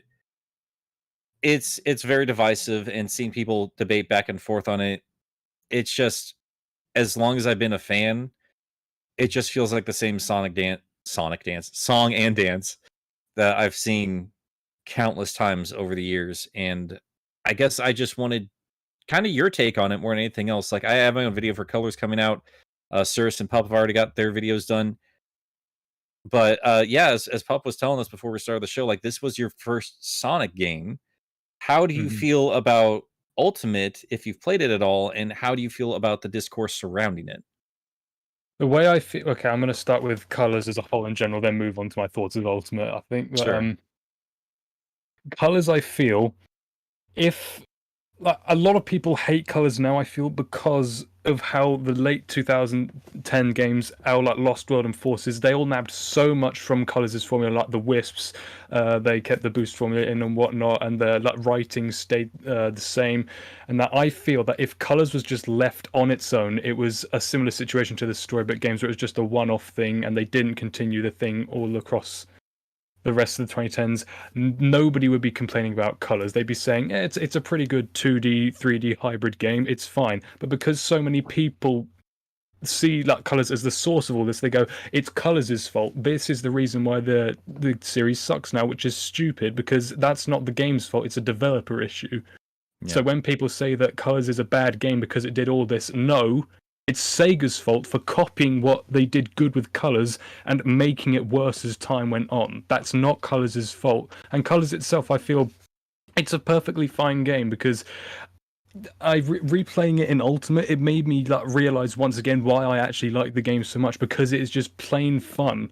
Because going from like the 2D segments, I felt when you're actually on a roll, when you're actually trying to push your limits and like trying to platform from place to place, it can be a blast because you're just hopping from here to here to here. It's a fun game, and then it's different in a sense from all the other boost games, because it doesn't like boosting is not just a win scenario. You have to time it a bit. Well, I use that word loosely, but you do have to time it differently. You can't just hold X to win. You actually do have to platform in segments. And it's a bit different in that regard. I feel like it's a fine 2D, 3D hybrid game, and a lot of people just criticize it so harshly because they see now there's a lot of 2D now, there's a lot of the bad writing now, there's a lot of that colors formula stuff, so they all just hate colors for that reason. So, but the writing is a problem. I will say the writing wasn't great in colors. It worked on its own, but it should have stayed in colors or just been improved full stop. But it's a fine game, I feel, and the discourse around it is like, because, well, people can't really seem to, they see the patient zero and is just like, this is the reason. I'm going to blame this and not the fact that Sega has degraded as a whole. We're going to blame colors because that's our easiest scapegoat for this scenario. Right, it's Sega not understanding what actually made this thing special. Yeah, because like that's a recurring pattern with Sega. Like they do one thing. If it doesn't work, okay, we're not doing that again. If it does work, you're going to see it for the next decade. You're not going to hear the end of it. That's what happened with Adventure, and it ended around like Generations Classic Sonic. Yeah. Yep. Yeah. Generations Classic and Colors culminated to give us the 2010s that we got, getting gradually worse as time went on. And I feel like it happened with Adventure as well. 1998 or 9, you got Adventure, carried on until 2006 when 06 came out, and that just it didn't just single-handedly destroy the Adventure formula, but it destroyed the respect that the series had at that point in time, and then it just went down from there. Yeah, and I mean, I actually mentioned that and this part, so I'm spoiling a little bit of my script, but like even the classic games are not free of that, because right after Sonic 3 and Knuckles, next thing we get a game completely focused on Knuckles, but not actually focused on what made that character special. And then we got that weird ass mess that was Chaotix. Mm-hmm. Like it's like nobody's history repeats itself all the time. It time repeats again and again and again and again and again. And funnily enough, that's dripped into the community as well. The same thing happens in the community with its opinions, with its dramas, with everything that goes on. The entire series as a whole, it's just one big time loop. That is what the Sonic series is right now. It's just one messy time loop of bad ideas, then good ideas, and bad takes and good takes over and over and over again. So Sonic Generations 2 is just the most meta thing in the world, and it's just the fandom bitching at each other in every level. Yeah. Don't worry, Tom. He's too fast for the rest of us.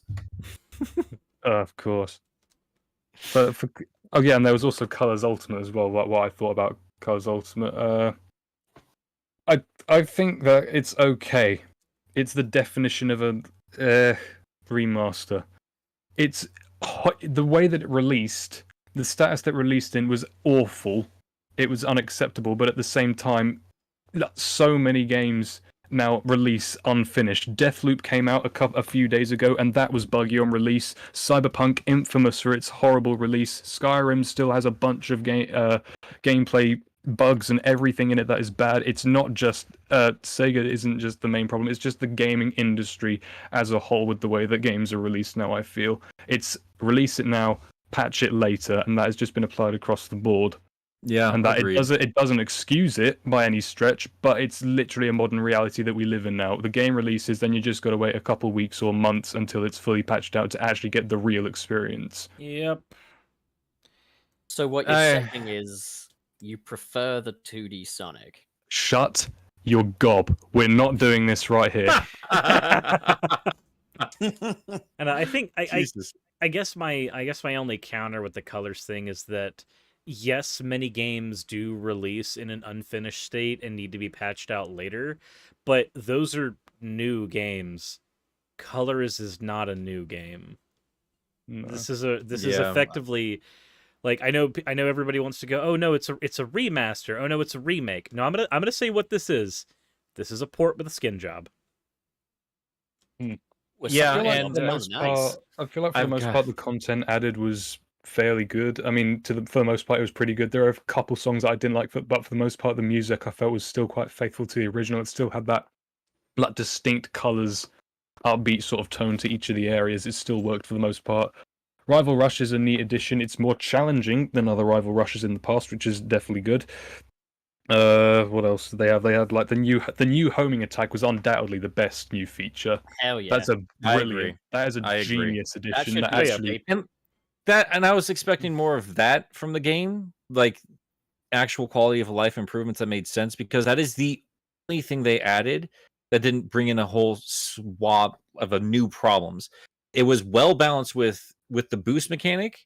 I don't think it really would have worked the same in Generations, where just collecting rings gives you boost. Because like the only way to get boosting colors is through the wisps or like destroying robots, which at random would give you wisps. So like boost wisp. So instead, having this feature to then constantly replenish you with boost when and whenever you need it, it's definitely a better improvement that works. I feel best for colors. It's really well done. It doesn't give you too much boost either. It's really, really well done. I think boost is just best when it balanced. really feels like a reward for good gameplay. I Like, agree. I much 100%. prefer like having a combination of Sonic Rush's tricking system and the perfect homing attack over Sonic just smacks his face into rings and is rewarded with boost. Like, Yeah, it actually encourages the player to think and not just mindlessly play. You hear people always saying that Sonic games just play themselves. Well, the new features that they added in Colors Ultimate with the new homing attack and all that, it does take more thought to actually reward the player for just playing smart. and also you got to think it's kind of a return of a mechanic that was introduced in Lost World where they had the perfect homing attack. But in Lost World, they had the perfect homing attack just play the game for you. Whereas Colors Ultimate, it actually does something cool that requires more player interaction. Oh yeah, because in Lost World, you just had to wait for it to ding 3 times. I'll be right back. My tortoise is about ready to shit all over my floor. I'll be right back. Yeah, Thank you for that amazing piece of info. Yeah, Can't no, listen to like, Suris, with I could go for a skin job right about now. What do you say, pal? Do you want the skin job to be half done and we have to do the rest next week? Because like I just not in front of Tom, but Not in also front of I just have to ask: Steak. does your little persona have a penis or nah? I mean, I don't know. Do you? I would think you would know. Nope. Huh. There's a Pandora's box down there. When you open it, the world ends. You know what? Maybe we'll skin job. Upon for time opening, you just enlightenment. enter a black hole and it just consumes matter and reality. Oh Well, no! that It can. answers that there is a hole down there, so I guess the fair enough. There's definitely something down there. Oh my god! This is what happens we when Nick goes away. Like, I'm back. I'm No, back. only when you're the one who can pilot the conversation, pup. There is a reason that Trey made that meme of all of us having to just hold your leash. that is a point. Nick is the one that keeps me stifled, which is good. Stifle. I'm repressing him. Nick is the one who's edging you. Nick is the okay. Calm it. We're gonna go little either dictator or just a kinky dom. Either way. Yep. I think it's both, but that's just my headcanon. I mean, Nick's a good-looking guy. But like, let's not get ahead of ourselves. Oh God. You're All treading- right. you're When he's treading white on balanced dangerous correctly and territory. doesn't look like a tomato on his streams. Yeah, he's a good-looking guy. Treading a very thin line here, I can tell right now.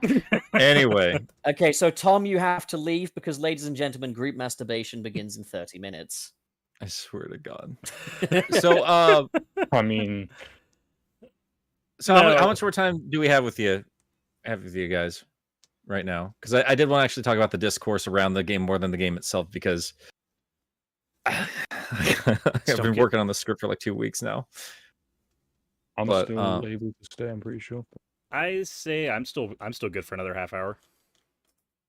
Yeah, I got a little bit more time, but yeah, I've noticed there's just been I mean, the same just angry back and forth, like people really defending this game and people really finding this to be like an abhorrent release. And it's I mean, that's why Game Apologists exist, is for shit like this. It's fucking crazy, man. a heads up, you guys only paid me for 90 minutes, so you know, I'm gonna need people to send in super chats to keep me around. Oh, you need more pity subs, don't you? Because you only Can I get work some when... pity subs, please? You only work under the capitalist society. Jesus. Tom, you need to do the overtime.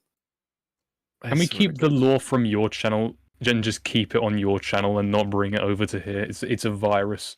Valid. A metal virus. Yeah, a metal virus. You see the continuity I did there? That's clever forethinking. I literally going- hate myself. It's going to infect us through our clothes. That's what's going to happen. Because physics, they Mhm. work Say- wonders. better than the Bio- Bukkake biology. virus. Anyway, Democracy has chosen your fate, by the way, TomTopics. Oh, is that have they deemed it so? Mm-hmm. Well, Right. democracy can suck my dick. Christ. Oh my god. But yeah, I All right. do. So the Sonic color stuff, I'm gonna be honest. Watching the fan base just kind of rip each other apart over every new Sonic release, I don't know if it's catharsis for me, or if it's like all these tiring. kind of- Like it's like it's both. Because like on the one hand, I'm watching it and I'm just like, well, grab the popcorn, let's go. On the other hand, I'm like, can we be done, please?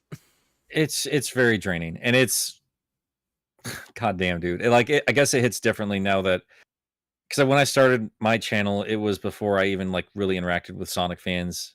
That's just more interacting with the gaming discourse overall. Because as it turns out, the Sonic community is much more disassociated with the larger gaming community. It's very weird, especially considering Sonic is such an iconic character. Mario is always part of the larger gaming conversation, regardless of how rabid Nintendo fans can get.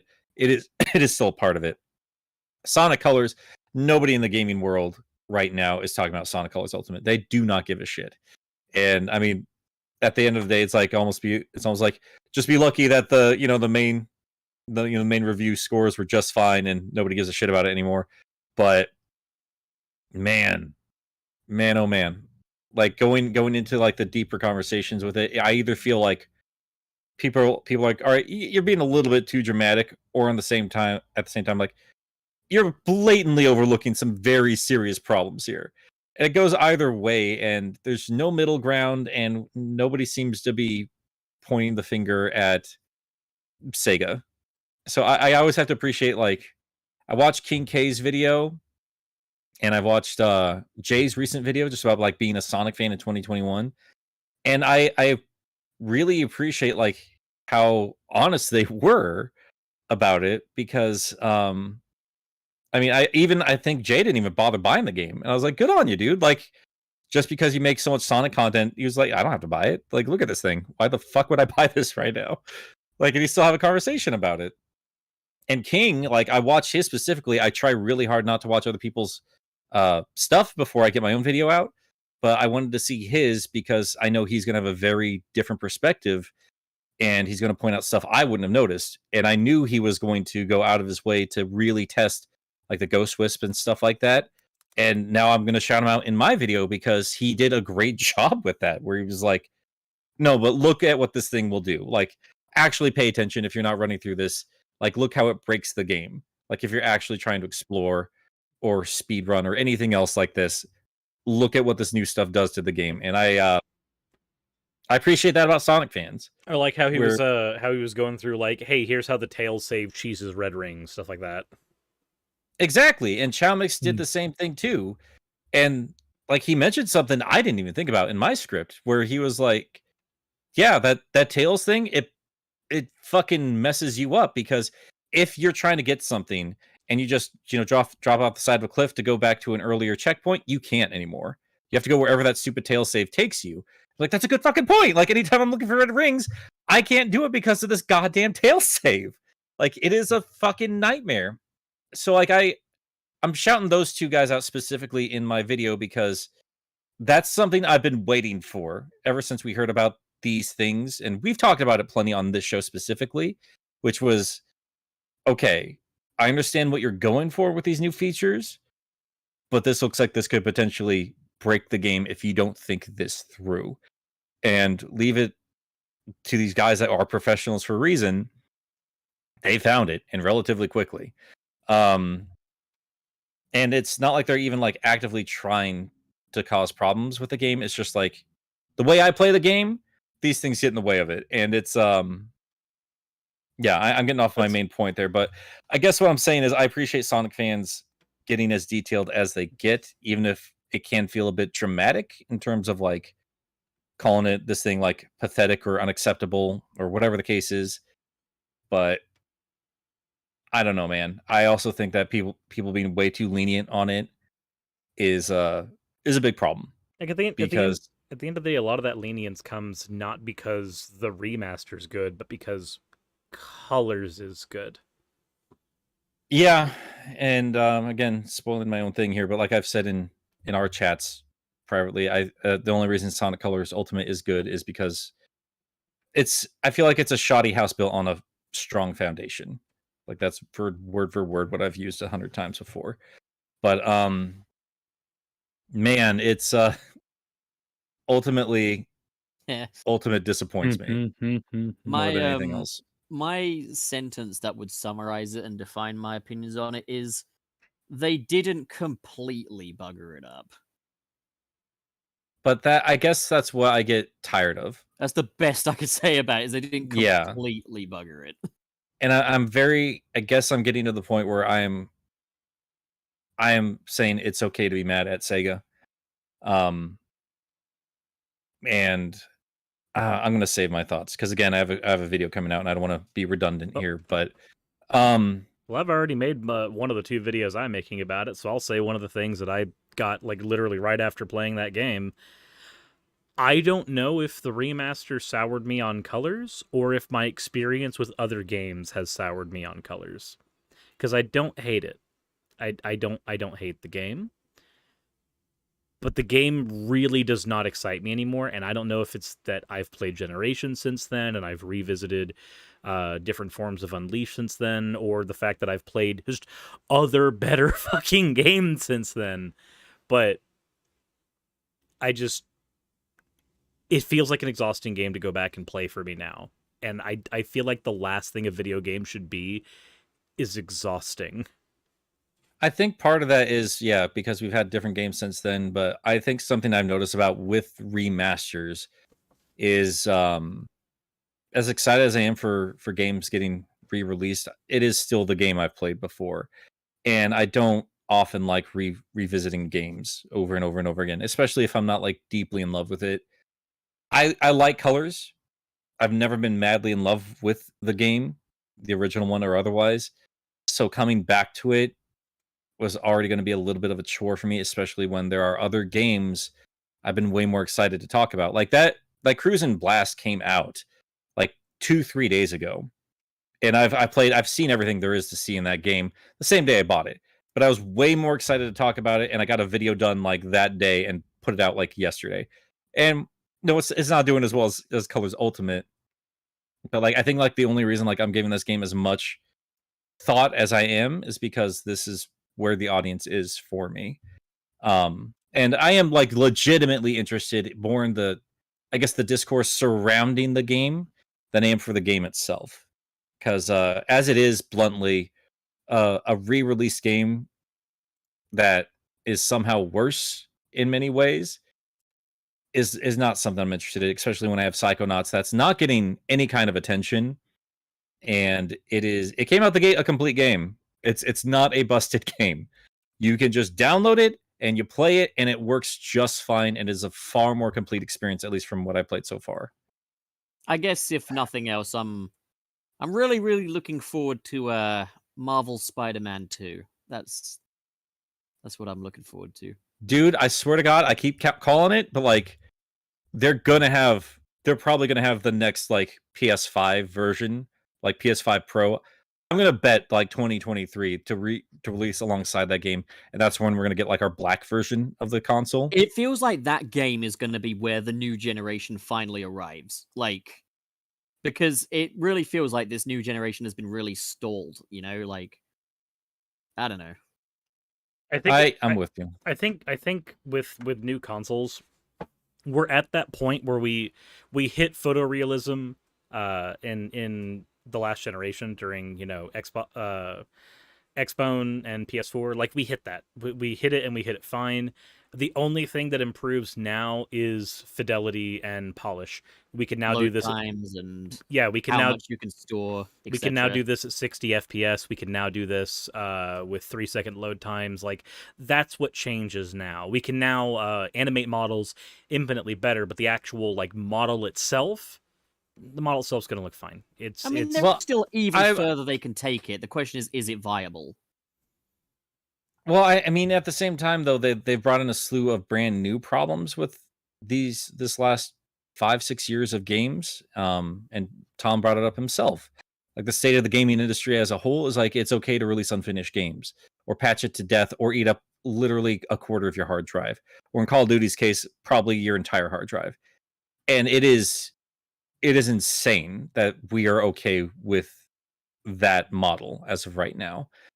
And I think that's why I'm okay with people pushing back as hard as they are on Ultimate, because I think gaming or gamers as a whole need to be pushing back harder, because it's not always the devs' fault. I mean, they're part of the problem whether they want to be or not, but like, publishers need to get their damn games. Yeah, Yeah, I'm just going to straight up say too. this. There was a time when they couldn't rely on patches and updates and stuff. They had to release the game finished, and I think they need to still treat it as such. I'm sick of buying games and having to wait 40 minutes for a patch to install. That's what they need to focus on going forward, is having the wonderful fidelity of games that we get these days and not relying on things like patches and updates and stuff. If you're going to install a patch, make it to expand, not to fix, you know? Yeah, I feel like that's the thing with the modern way. Cloud syncing it's just a safety net for game developers now, because of the modern age of the internet and everything. How everything is online now, the cloud syncing and the patching is now just a safety net. We can release it now. We'll get away with it later. A few years down the line, everyone will forget about the release. They'll just see the game for what it is now. we can No That Man's model is Sky gone. anything. That's probably the most vigorous example of it. Yeah. It's set a terrible precedent, hasn't it? Like, and that's the Yeah. thing is, like, the thing And with Sonic Colors Ultimate is I had a good time. I'm happy with this release and everything, but I'm not happy with the precedent that it sets, and I'm not happy with how I'm feeling about what could potentially come next for Sonic now, because it's just demonstrated to me that Sega is willing to release half measures for this guy and be like, have that release it now, patch it later mentality. And it's like, of all the companies that should be scared shitless of that strategy, you are it. Because you almost got demolished by a similar mentality back in 2006. Don't want to keep bringing that up, but like, Sega of all people should not be falling into that mentality. Well, I God feel damn like- it. Like, yeah, again, my I script. can- I think that's why 06 needs to be brought up. Strangely, it's not by like, that's not the reason why like the reviewers bring it up. They just bring it up in terms of like the history of colors. I think it needs to be brought up in terms of like how busted this game is compared to that one. It's fucking mind-boggling, man. Time and a place for an 06 reference, and I think you're going to hit it on the head. The things with these gaming journalists is they're like, Sonic's entire history since 3D was Sonic 06, but Colors was not? Sonic had a just it. rough transition, everybody. There are It's- only a few Sonic games. It goes Sonic 1, 2, 3, and 06. but now Colors is here to change everything. And I understand a lot of the fans that, again, refer to it as meta era or whatever the fuck else. Like, again, like I'm not a big fan of the term, but I understand the mentality behind it. And I think, unfortunately, the Colors release is showing me more of that frustration on that end of things, where I've said it 100 times before. Like, I'm a classic fan first and foremost, and I do not like the direction things went after Adventure 1. I thought those games got progressively worse with each release. I'm sorry to say that. I like Adventure 2 less than Adventure. I like Heroes less than Adventure 2. I certainly like Shadow less than those. And after all those, I think 06 is by far the worst of them. And it really sucks because, like, I genuinely look forward to each and every one of those releases, because despite me liking Adventure 2 less than 1, I love Shadow, and I wanted to see him back, and I liked all the cool ideas they brought in with Heroes, and I wanted to see this new generation with a more serious story and a return of Hub Worlds with 06, and they just kept disappointing me over and over and over again. And the people that grew up with those games now have to watch that all over again, and that, I do think that sucks. I don't think that the 2010s have been that bad. But, like, if I'm honest with myself, I wouldn't want to revisit them, not by any stretch of the imagination. And I think returning to Colors, I don't know, dude. It doesn't feel like they've learned anything at all. It doesn't feel like they've learned anything at all, and they brought more problems to the table. And I think that's what burns me more than anything else. Like, the underlying problem has been there since those early 3D games, where Sega is fine with, as you said, Pup, half measures. They're fine with just selling the brand over releasing a quality product. And I don't know, like, the voice actors haven't changed, the tone hasn't changed, and they want to represent, like, this is how we want to, represent Sonic the Hedgehog to newer fans from the movies. Like this, I don't know, man. Like, I'm more disappointed than anything else. I think Rangers is gonna speak it all, but, like, the thing that I'm kind of just a bit tired of now is it feels like after Unleashed, after, with outside of Sonic Adventure 2, and I know I'm just going by my own personal opinions here, Sure. but I don't think there has been a single Sonic game that has fully captured its potential. Even Generations, love that game to death, but it doesn't capture the full potential of that that prospect, the game it could be. And I just want a Sonic game now where I can play it and go, that did it all. It did it all. I'm completely satisfied. Yeah. I don't want to have another Generations where I'm like, oh yeah, the gameplay was fantastic, the story was complete wank, and, like, it feels like it's missing a few areas here. Like, there's definitely more ground we could cover. Give me a Sonic game that covers every little bit of ground it could possibly cover. I'm not asking for the story to be the seventh seal, but just give a story that capitalizes on the potential that's there and does something solid. Give us enough levels for me to end it by saying, I would like more, rather than, where the fuck is the rest of this game? Like, I just... there's a comparison I actually want to throw out to you, Pup. Okay, so I know, like, recently in the last couple of years you actually started playing the Mario franchise, right? Right. Yes, and, like, when Bowser... I played Mario Odyssey, I was like, that is everything that game should be. It did everything it needed to do. Yeah, there's a reason why Mario is considered the king after all these years, because Why he never can't misses. Sega just look at that and, like, they keep copying Mario with, like, oh, we'll do the art style, we'll do the music style and stuff. No, fucking look at Mario. Like, what's he doing? He's maximizing his potential. He's doing everything he needs to do in one go. He's not saving bits and bobs for other games. He leaves the new ideas to other games. What he's doing is he's maximizing the potential of his every goddamn installment. Sega, that's the fucking lesson you need to learn, but you guys are too fucking dipshit to do that. So the actual game I wanted to bring up specifically, because this is a game to bring up when it comes to the idea of what, Colors Ultimate is and how it's viewed in the discourse with all of the Sonic fans. Have you played Mario 3D World, the Switch port specifically?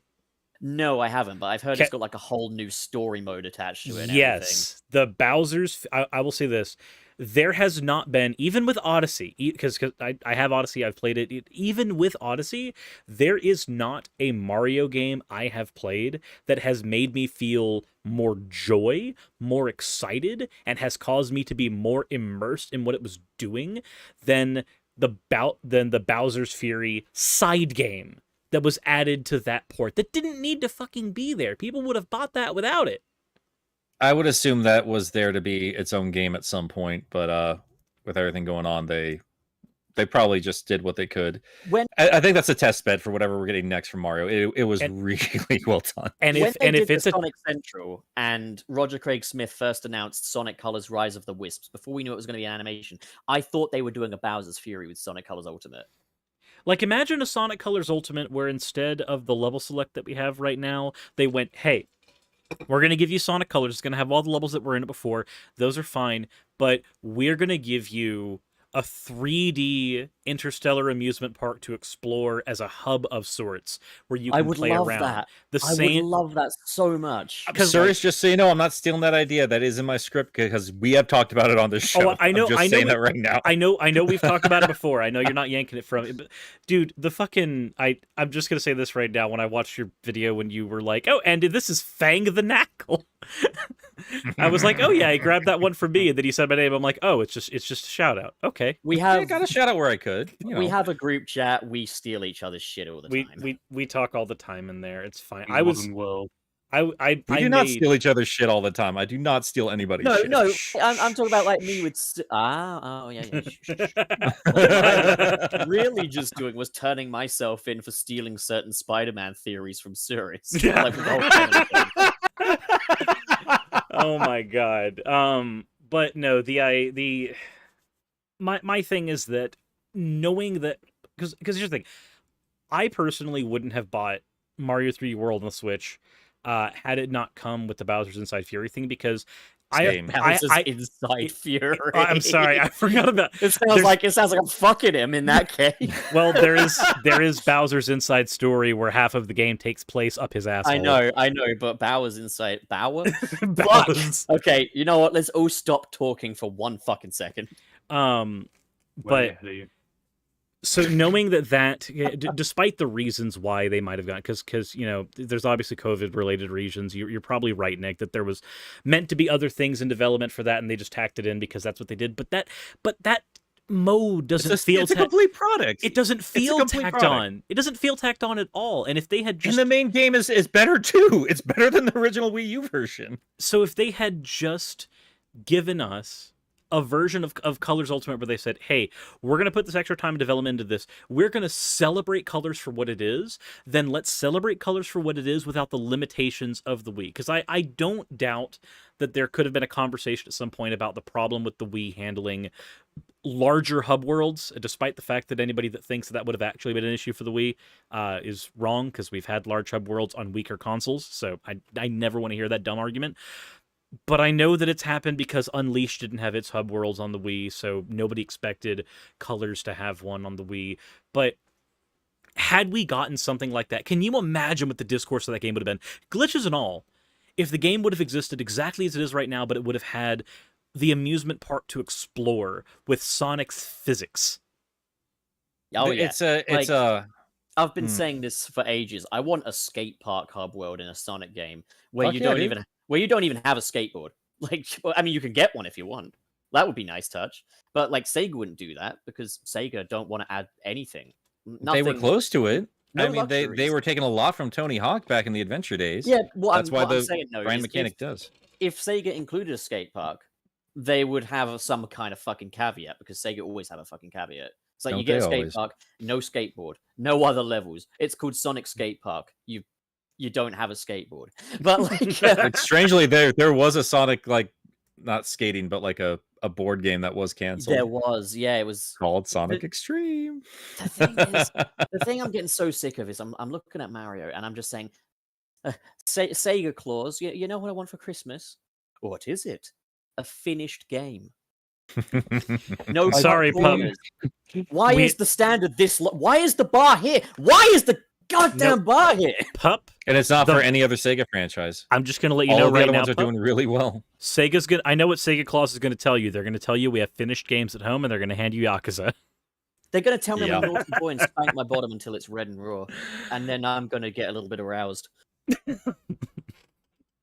Isn't it weird that Sega puts so much time and effort to make like one of the most notorious crime I don't know if it's called families, but organizations in the world look as nice as it does? Like those are probably some of their most polished games, like some of the best storytelling in any of them, most robust in terms of gameplay, and they pump them out all the time, and they're all like super well done. Yeah, I'm pretty sure they just let the guy that made it run rampant. They just let him do what he wanted.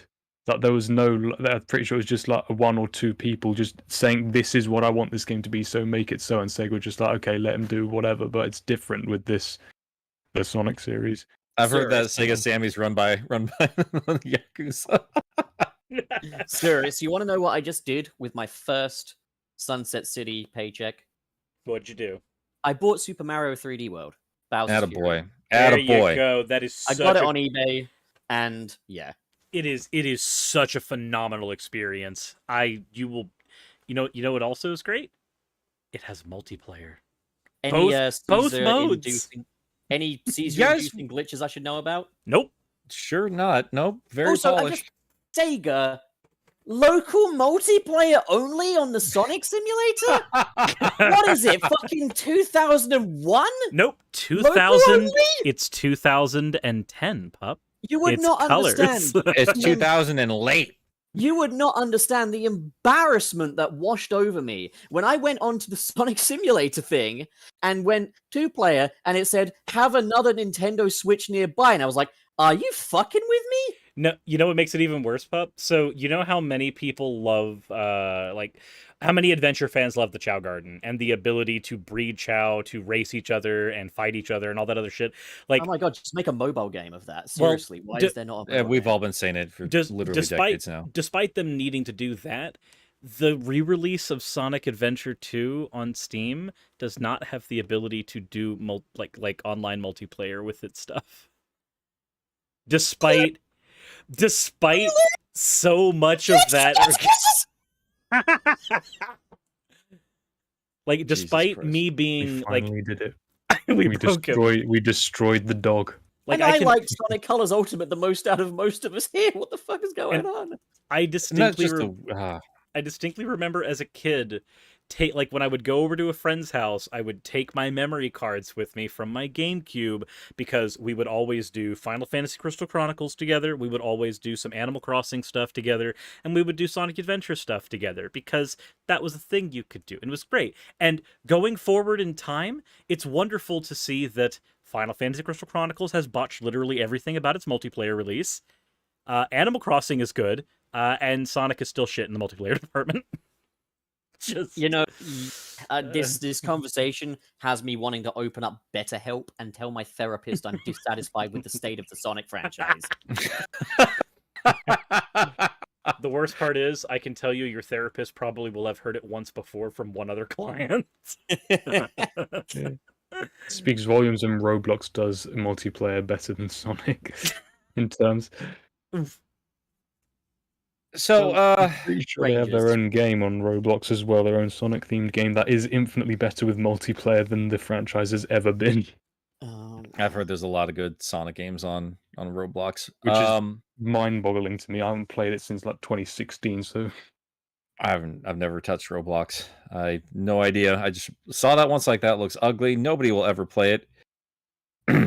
I just saw I that. grew most up on of the it. people that- I just saw that most of the people that play Roblox are like fucking 5 years old and was like, I'm not a babysitter and I'm not doing this for free, so I'm not. Which gonna is play it." weird because like we're talking about Sonic, we're all adults and we play Sonic the Hedgehog. It's like, Yes! Yeah. but like I'm like 100% with you. Like that's how I saw Roblox too. Like this is for like little kids. I feel weird playing it, and it looks ugly as sin.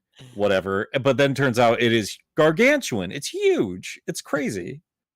Also, But, what's funny is that the Roblox version of Counter-Strike actually has its own competitive scene, which is actually insane that there's a competitive scene in a game mocking the original competitive scene. It's fucking crazy.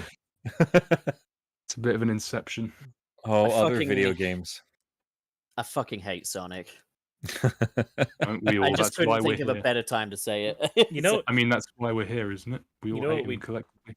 you know what we don't hate though? Super chats.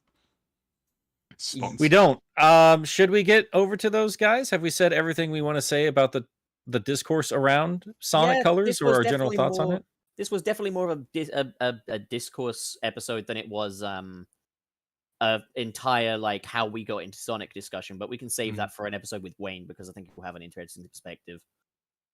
Yeah, I mean, I think we've already kind of touched on that particular topic here and there in plenty of conversations before, but I'm sure we'll get back to it because we always want to talk about the Sonic community, where Sonic is as a franchise. Like we always do, even after our show wraps up. We're like, wow, that was a better show than what we recorded. One day we're just all going to be here in straitjackets, just rambling and murmuring about. Show me on the Sonic Tails had a- doll where Sonic touched you. Sonic had a rough transition to now. Oh man. I sure had a rough transition into Arkham Asylum. Well, yeah. Let's get on with the super chats and let's see what there is to talk about here. Alright. Let's start with that Jordo who sent us $5. I'm sorry, fellas. I keep reading the name as Tomato Picks, referring to TomTopics. Oh, thank you so much. It is my dream to become a fruit or vegetable, whatever it is. a I've fruit. forgotten. Yeah, fruit first, right the first time. Fuck. Okay. Stupid fuck. So then Sony donates $2.79 and says, Zavok, that's it. That's the message. Fuck you. Oh, The next one here is from Jamal Simmons for $2. Happy B Theory Day, everyone. What do we call him, Suris? Our pal. Jamal? God damn it! No, we're There not we go. doing. No, We call him by his name, Jamal. Call him by our Jamal. pal Jamal. No. If you don't call him our pal Jamal, no one will know that he's our pal. Oh well, my then let's God. just call him our Paul Jamal. our Paul. Tom, can you say it? Can you say the thing? Say what we refer to Jamal as. Wait, hang on. What? I don't think you Okay, need to rope him Don't into worry this about it. madness. Don't worry No, about we it. do. We do. He's my fellow British man. We finally have an even table. Oh, but bloody hell. Okay, never mind. What? I didn't Just want what? to. Just say our pal Jamal. There you There you go. go. He got There it you go. right. There I we swear go. to God. All right, Ronald Whited. This is why that we had a Whited? fucking revolution. Whited? God damn. Fantastic. Yeah, Ronald Whitted sent us $5. The podcast feed hasn't updated in 2 months. Is there a problem with it? Yes, there is. The problem is me. I just recently stepped down from my daytime job. I'm still there, but I have way less hours than I used to. I'll be blunt, just updating that has been on the back burner forever, and I've just not been wanting to spend an afternoon on the phone with Apple. Once my colors video is done, because that's my next big project, I am going to be dedicating a lot of time to a lot of the other things I've been meaning to get done, being art stuff for people that have been winning things on Discord or things I've been promising for patrons, and getting our podcast audio form all up in one succinct setup here, so you guys can go back and listen to them at your leisure.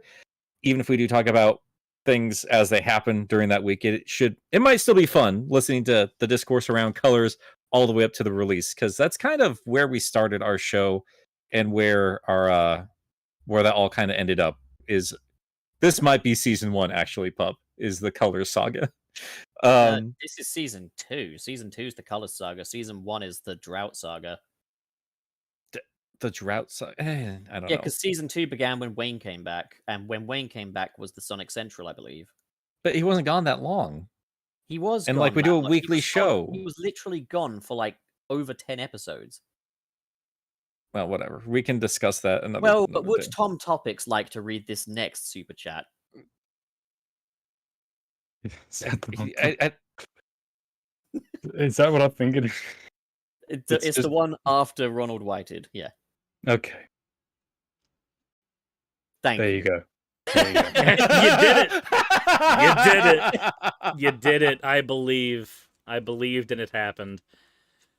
No, Oh so my God. Appa showed in didn't write anything, but he donated $20 because he's that generous. He doesn't need to be heard to give us money, and that's the kind of person I like the most. The rest of you can fuck yourselves. Dude is a Jesus Christ. dude's great. He throws subs over at my Twitch whenever I'm live over there as well. I don't understand. So like, I understand that there are people who are very generous in this world. I don't understand what it's like to have enough money to be that generous. Well, look, here's how it goes, okay? He's not just a Sigma male with his grind set. He is a yogurt male, the best of all males. The rarest male type. Is that the Do kind you that want to get the curdles in the sun? No, it's the kind of male that eats yogurt. Pup? You want Okay. to get the next one? Yeah, I got it. So that Jordo, hey, I recognize that name from your streams. Well, basically, he sends $5 and says, "The fuck when Twitter gives Shadow more character development than the actual games in 15 years." Oh, that feel when Twitter gives Shadow. Yeah, no, I agree. I fully agree, buddy. Interesting Yeah. to see that. Falafel. That's where your mind goes when you see TFW. That's the first one you go to.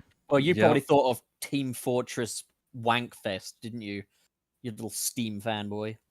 Not a there Steam wasn't. fanboy. There wasn't a hat on that super chat, so he couldn't have thought it was Team Fortress. Oh, Well, either thanks a way, lot. TomTopics loves Nintendo and prefers the 2D Sonic. I go back and forth on I think a lot about it at the minute. I'm thinking about it genuinely, about which I think is better. You used to prefer the 3D Sonic. How could you I'm leave that ranked? considering. Nick, do you want to thinking get the about it. next one? It's actually your turn, sir. So if you want to Okay. handle that one. Sure. I'll handle it if that's what we need to do. So I from swear to God. from SonicBot, thank you very much for the generous $20 donation. Said, I don't know what to say or ask, so I'm just going to tell you how I did in a Halo 2 Slayer match. I placed second on the leaderboard on my team, even though we lost. Here, have a 20. My Thank man, you. my man. Thank you so much What for a the 20. May that $20 carry us through our bills the same way you tried to carry your team through your match. You're You doing know I good love work that against people the Covenant. literally paying us to talk about other Sonic or other games outside of Sonic the Seriously, Hedgehog. SonicBot, look, man, Shoden might be a yogurt male, but you are at the very least a figgle bottom male, which is like very close to the top, my friend. What a Chad. Oh my God! All right, Devin McCann sent I us don't even know the gender of these 99 people. 99 and 99 cents. That is an excessively generous donation. Thank you, Devin. Devo. Again, good Lord. I missed last week's show, but I'm back. I only have time for a quick donation today. This puts us at $130, everyone. We only need to donate 582 more to beat our record of 711. Let's do this. Yeah, Go down, guys. Get donating. Dig deep. No. I'm just gonna None of the Wow. proceeds go to TomTopics, so you can all rest easy knowing that. let me Yeah, just yeah, do the I'm rest sure of these that's real cool. quick. Devin continued through the stream, and he gave us $9.99. Now we only need 552 more to beat our record. Another $4.99. If everyone in this chat just donates $5, we can beat our record. So straight What a up great going idea. Spirit Bomb style on us here. And And then oh. Mr. SP, beloved patron, sends $10 and says, "Why not $10?" Because that would be to go further beyond. And then Yes. Devo returns with $4.99. $10 works too. Oh. Next one we have here, TomTopics, if you want to get this one. Okay, sure. SonicBot with another $10. Going back to DC, their animated movies and TV shows show death as a blinked out of existence, or they're transported to somewhere else. I think Sonic could do that. Maybe. They go to the continue screen. Sent to another dimension or the Shadow Realm. Like there's Do you, localizations do you have think the dealt with Shadow that. Realm in Sonic's universe is just a bunch of shadows? Yes. It's just up his asshole. That's It's- what it is. Where's that damn exit? It's all the shadow androids. Oh my God! So we have another one from Devin McCann for $1.99. Who's the most uncomfortable with donations? It's Pup. I am so uncomfortable right now. Oh man, isn't It- it entertaining when I'm uncomfortable? it But straight gosh, up I sure gives don't him- like this. It I straight hate up this gives him a feeling. stomach ache. I feel terrible. You actively sound kind of slutty for money. It really makes me uncomfortable. It's I'm really literally gross. gonna be fucking shaking my booty on these things for money in the future. Are you going to be Well. changing your reactive image with like an image of your character twerking or some shit? What, is he not sexy enough as it is? Gonna get one With of his those big mouse open pads mouth? with the booties as the wrist rest. Oh Nick, hell yeah, I will. Nick, do not take my merchandising idea. It's okay because it's satire. I'm not really greedy. I'm just being a meme. We're just trying to survive, but we appreciate the help, guys. Whose turn is it? It's someone turn? else's turn. All right. Devin McCann came back with another 99 cents with a chili dog graphic, which was really cute. Okay. Then we have that Jordo with 350. All right, pup. How much of you do I get for this? Oh no. Oh, and I said 3 minutes and 50 seconds. I said that they get 10 pups for that. Does 10 pups translate to 3 minutes and 50 seconds? Are we going to create There's pup only time one now? pup. The's only one pup. Okay, so Look, there's no. it's just you in the back room, a jar of peanut butter, and Fun fact: I Go don't from like there. peanut butter. okay. Well That's then, yep. Okay, that's understandable. We've got but some no. jelly then. We've got another yogurt male here in the form of Lederick, who has few words but many bugs. Thank you, Lederick. Thank you for the 50. And but I didn't copy over the 999. Oh God, how are we supposed to credit them now? Wait, no, this sounds like That sounds like Devin. This sounds like I- Devin.